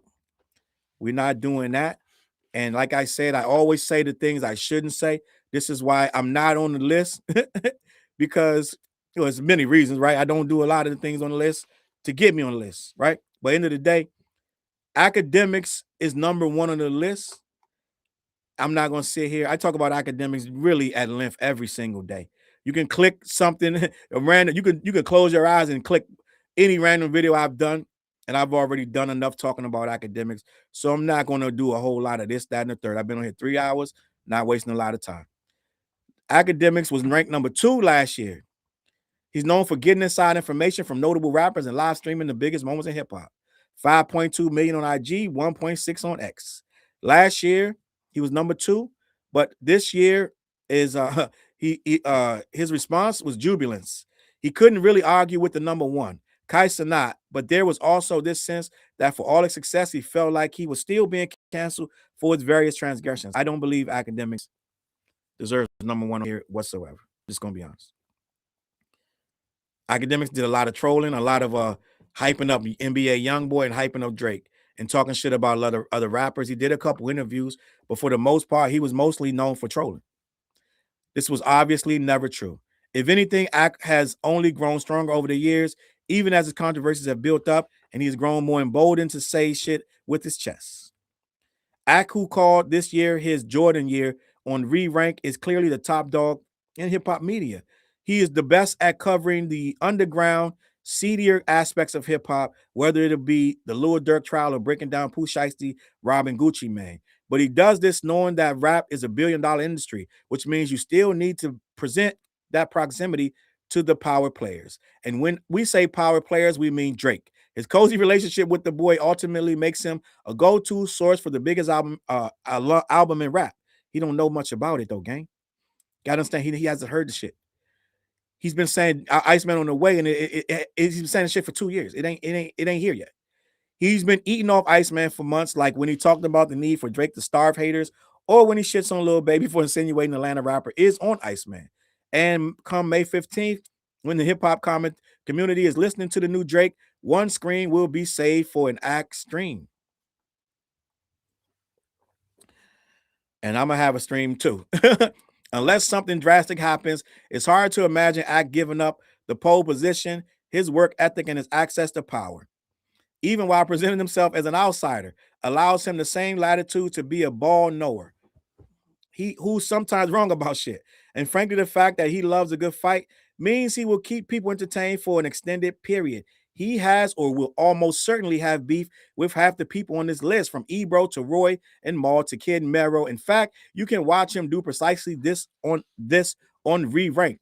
So this means a lot to him to be ahead of all of them. They really gave it to him, let's just be honest, because they knew he was going to accept it, talk about it, blow it up on his page, and act like I'm the winner, nanny boo boo, and throw his numb up and throw his thumbs up, you know what I'm saying, at these other people on the list who he hates and who hate him back. So this was almost a political decision, and I get why they're doing it. Ak does everything they say you need to do. If you rewind the shit to the beginning, he does all that shit. So he does belong to be on this list, but at what cost, right? Let me continue.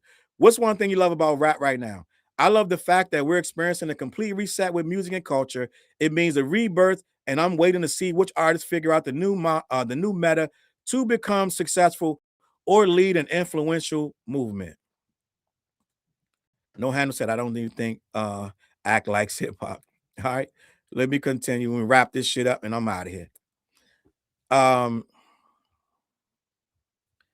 In an age where a lot of artists blow up from one viral song that gives them enough leverage to become social media stars or even tour locally, there's never been a bigger question around what it means to be a new superstar or whether it's even worth going down that path.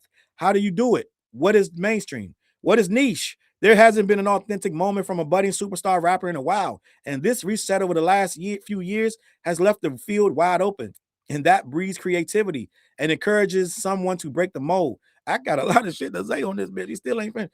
Let me continue. It's only a matter of time. Music and culture never remain stagnant or die. They just take different forms. I think the next superstar is probably some kid in their bedroom with a unique style, playing around on Fruity Loops or reading his article right now. That's one thing you hate about rap right now. The thing I hate the most about hip hop right now is everyone wanting to turn it into what they think it could be or what it used to be. A lot of influencers, media personalities, even fans don't realize they're responsible for most of the change in hip hop. Gang, I'm not going to sit here forever. It's 3 hours. Look, that's the donate.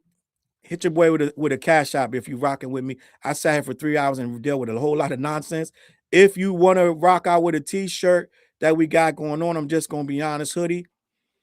That's the the QR code. This is the other QR code for the t-shirt. I'm just going to be honest, t-shirt. Listen, man, I'm not going to sit here and do no whole lot of talking about DJ Akademiks. I think we got the whole list down packed. We figured out what it's for. We figured out what it means. We figured out what's going on. Hip hop is a mess. You get clout by doing interviews and trolling, and that's what you got to do. We all see it is what it is, and we're not gonna knock people for doing what they got to do to survive in this world. And I'm one of them. All right, I'm about to get out of here. We just did 3 hours covering this list. Half of it, if not more, was sketchy. But at the end of the day, they all have done enough for us to know who they are, and we're going to accept that. We're going to accept that they've done enough to become media, for lack of a better word, and it take a considerable amount of work for anybody. So I'll salute everybody on this list for sitting down and putting these thoughts into the zeitgeist, into the world. Okay, end of the day. All right, I appreciate you guys. I'm about to get the hell up out of here, but Akademiks was number one. Do with that information what you will. All right, and I'm getting out of here on a video. Yo, listen, head on over to black-yeti.com. Make sure you tell them who sent you. All right, you got to put the dash in the middle. Also, we might go live tonight. We might not. We will see. Okay, but what I am going to do is I'm going to break this whole shit down. Let me get out of here with a video. Yeah. 5. I feel like I'm on a block right now. Fiends everywhere. Let's bring that back, yeah. This that crack sales and project hallways. Ducking 12, they got us boxed in 4 ways. This that get money and stack money. Grip tuck always. This that mama, not my child, please. I was a rose out the concrete, go-getter, slow money better than no money. Now it's studio, bad bitches and show money. In the hood they like you go, homie. They talk behind your back, shit they so phony. That Illville drip got it all on me. 4/5 Tucker like I got it all on me. Laugh, joke, smoke, no Chris Tucker, I Tucker. And you know this. Bad bitch on the side of me, rolling up the loudest so she can touch the sky with me. That spaceship lift off, I told her come fly with me. Moonwalking like a Michael. The mic like a machete, and I done went psycho. Bodies in the booth, I'm just spitting the truth. TJ Saws, I've been the truth. TJ Saws, I've been the truth. Been the truth. Feel me on this one. Let's go. Bob Marley with the bomb body from the damn yachty. Wake up groggy, turning Danny Phantom so they can't find me. This is that ghetto tour, looking tour, I'm so shiny. A celebration when the family gets some dough finally. Poetic justice and hustlers up on some Malcolm shit. That being from the hood but ain't afraid to rise up out that bitch. Drums to leave your boulevard sprung. King of your kingdom, king of the dumb or king of the bums. Stick up Billy yelling, give me that. Saying you know what up, son. The pavement is a nightmare, depending on where you jump from.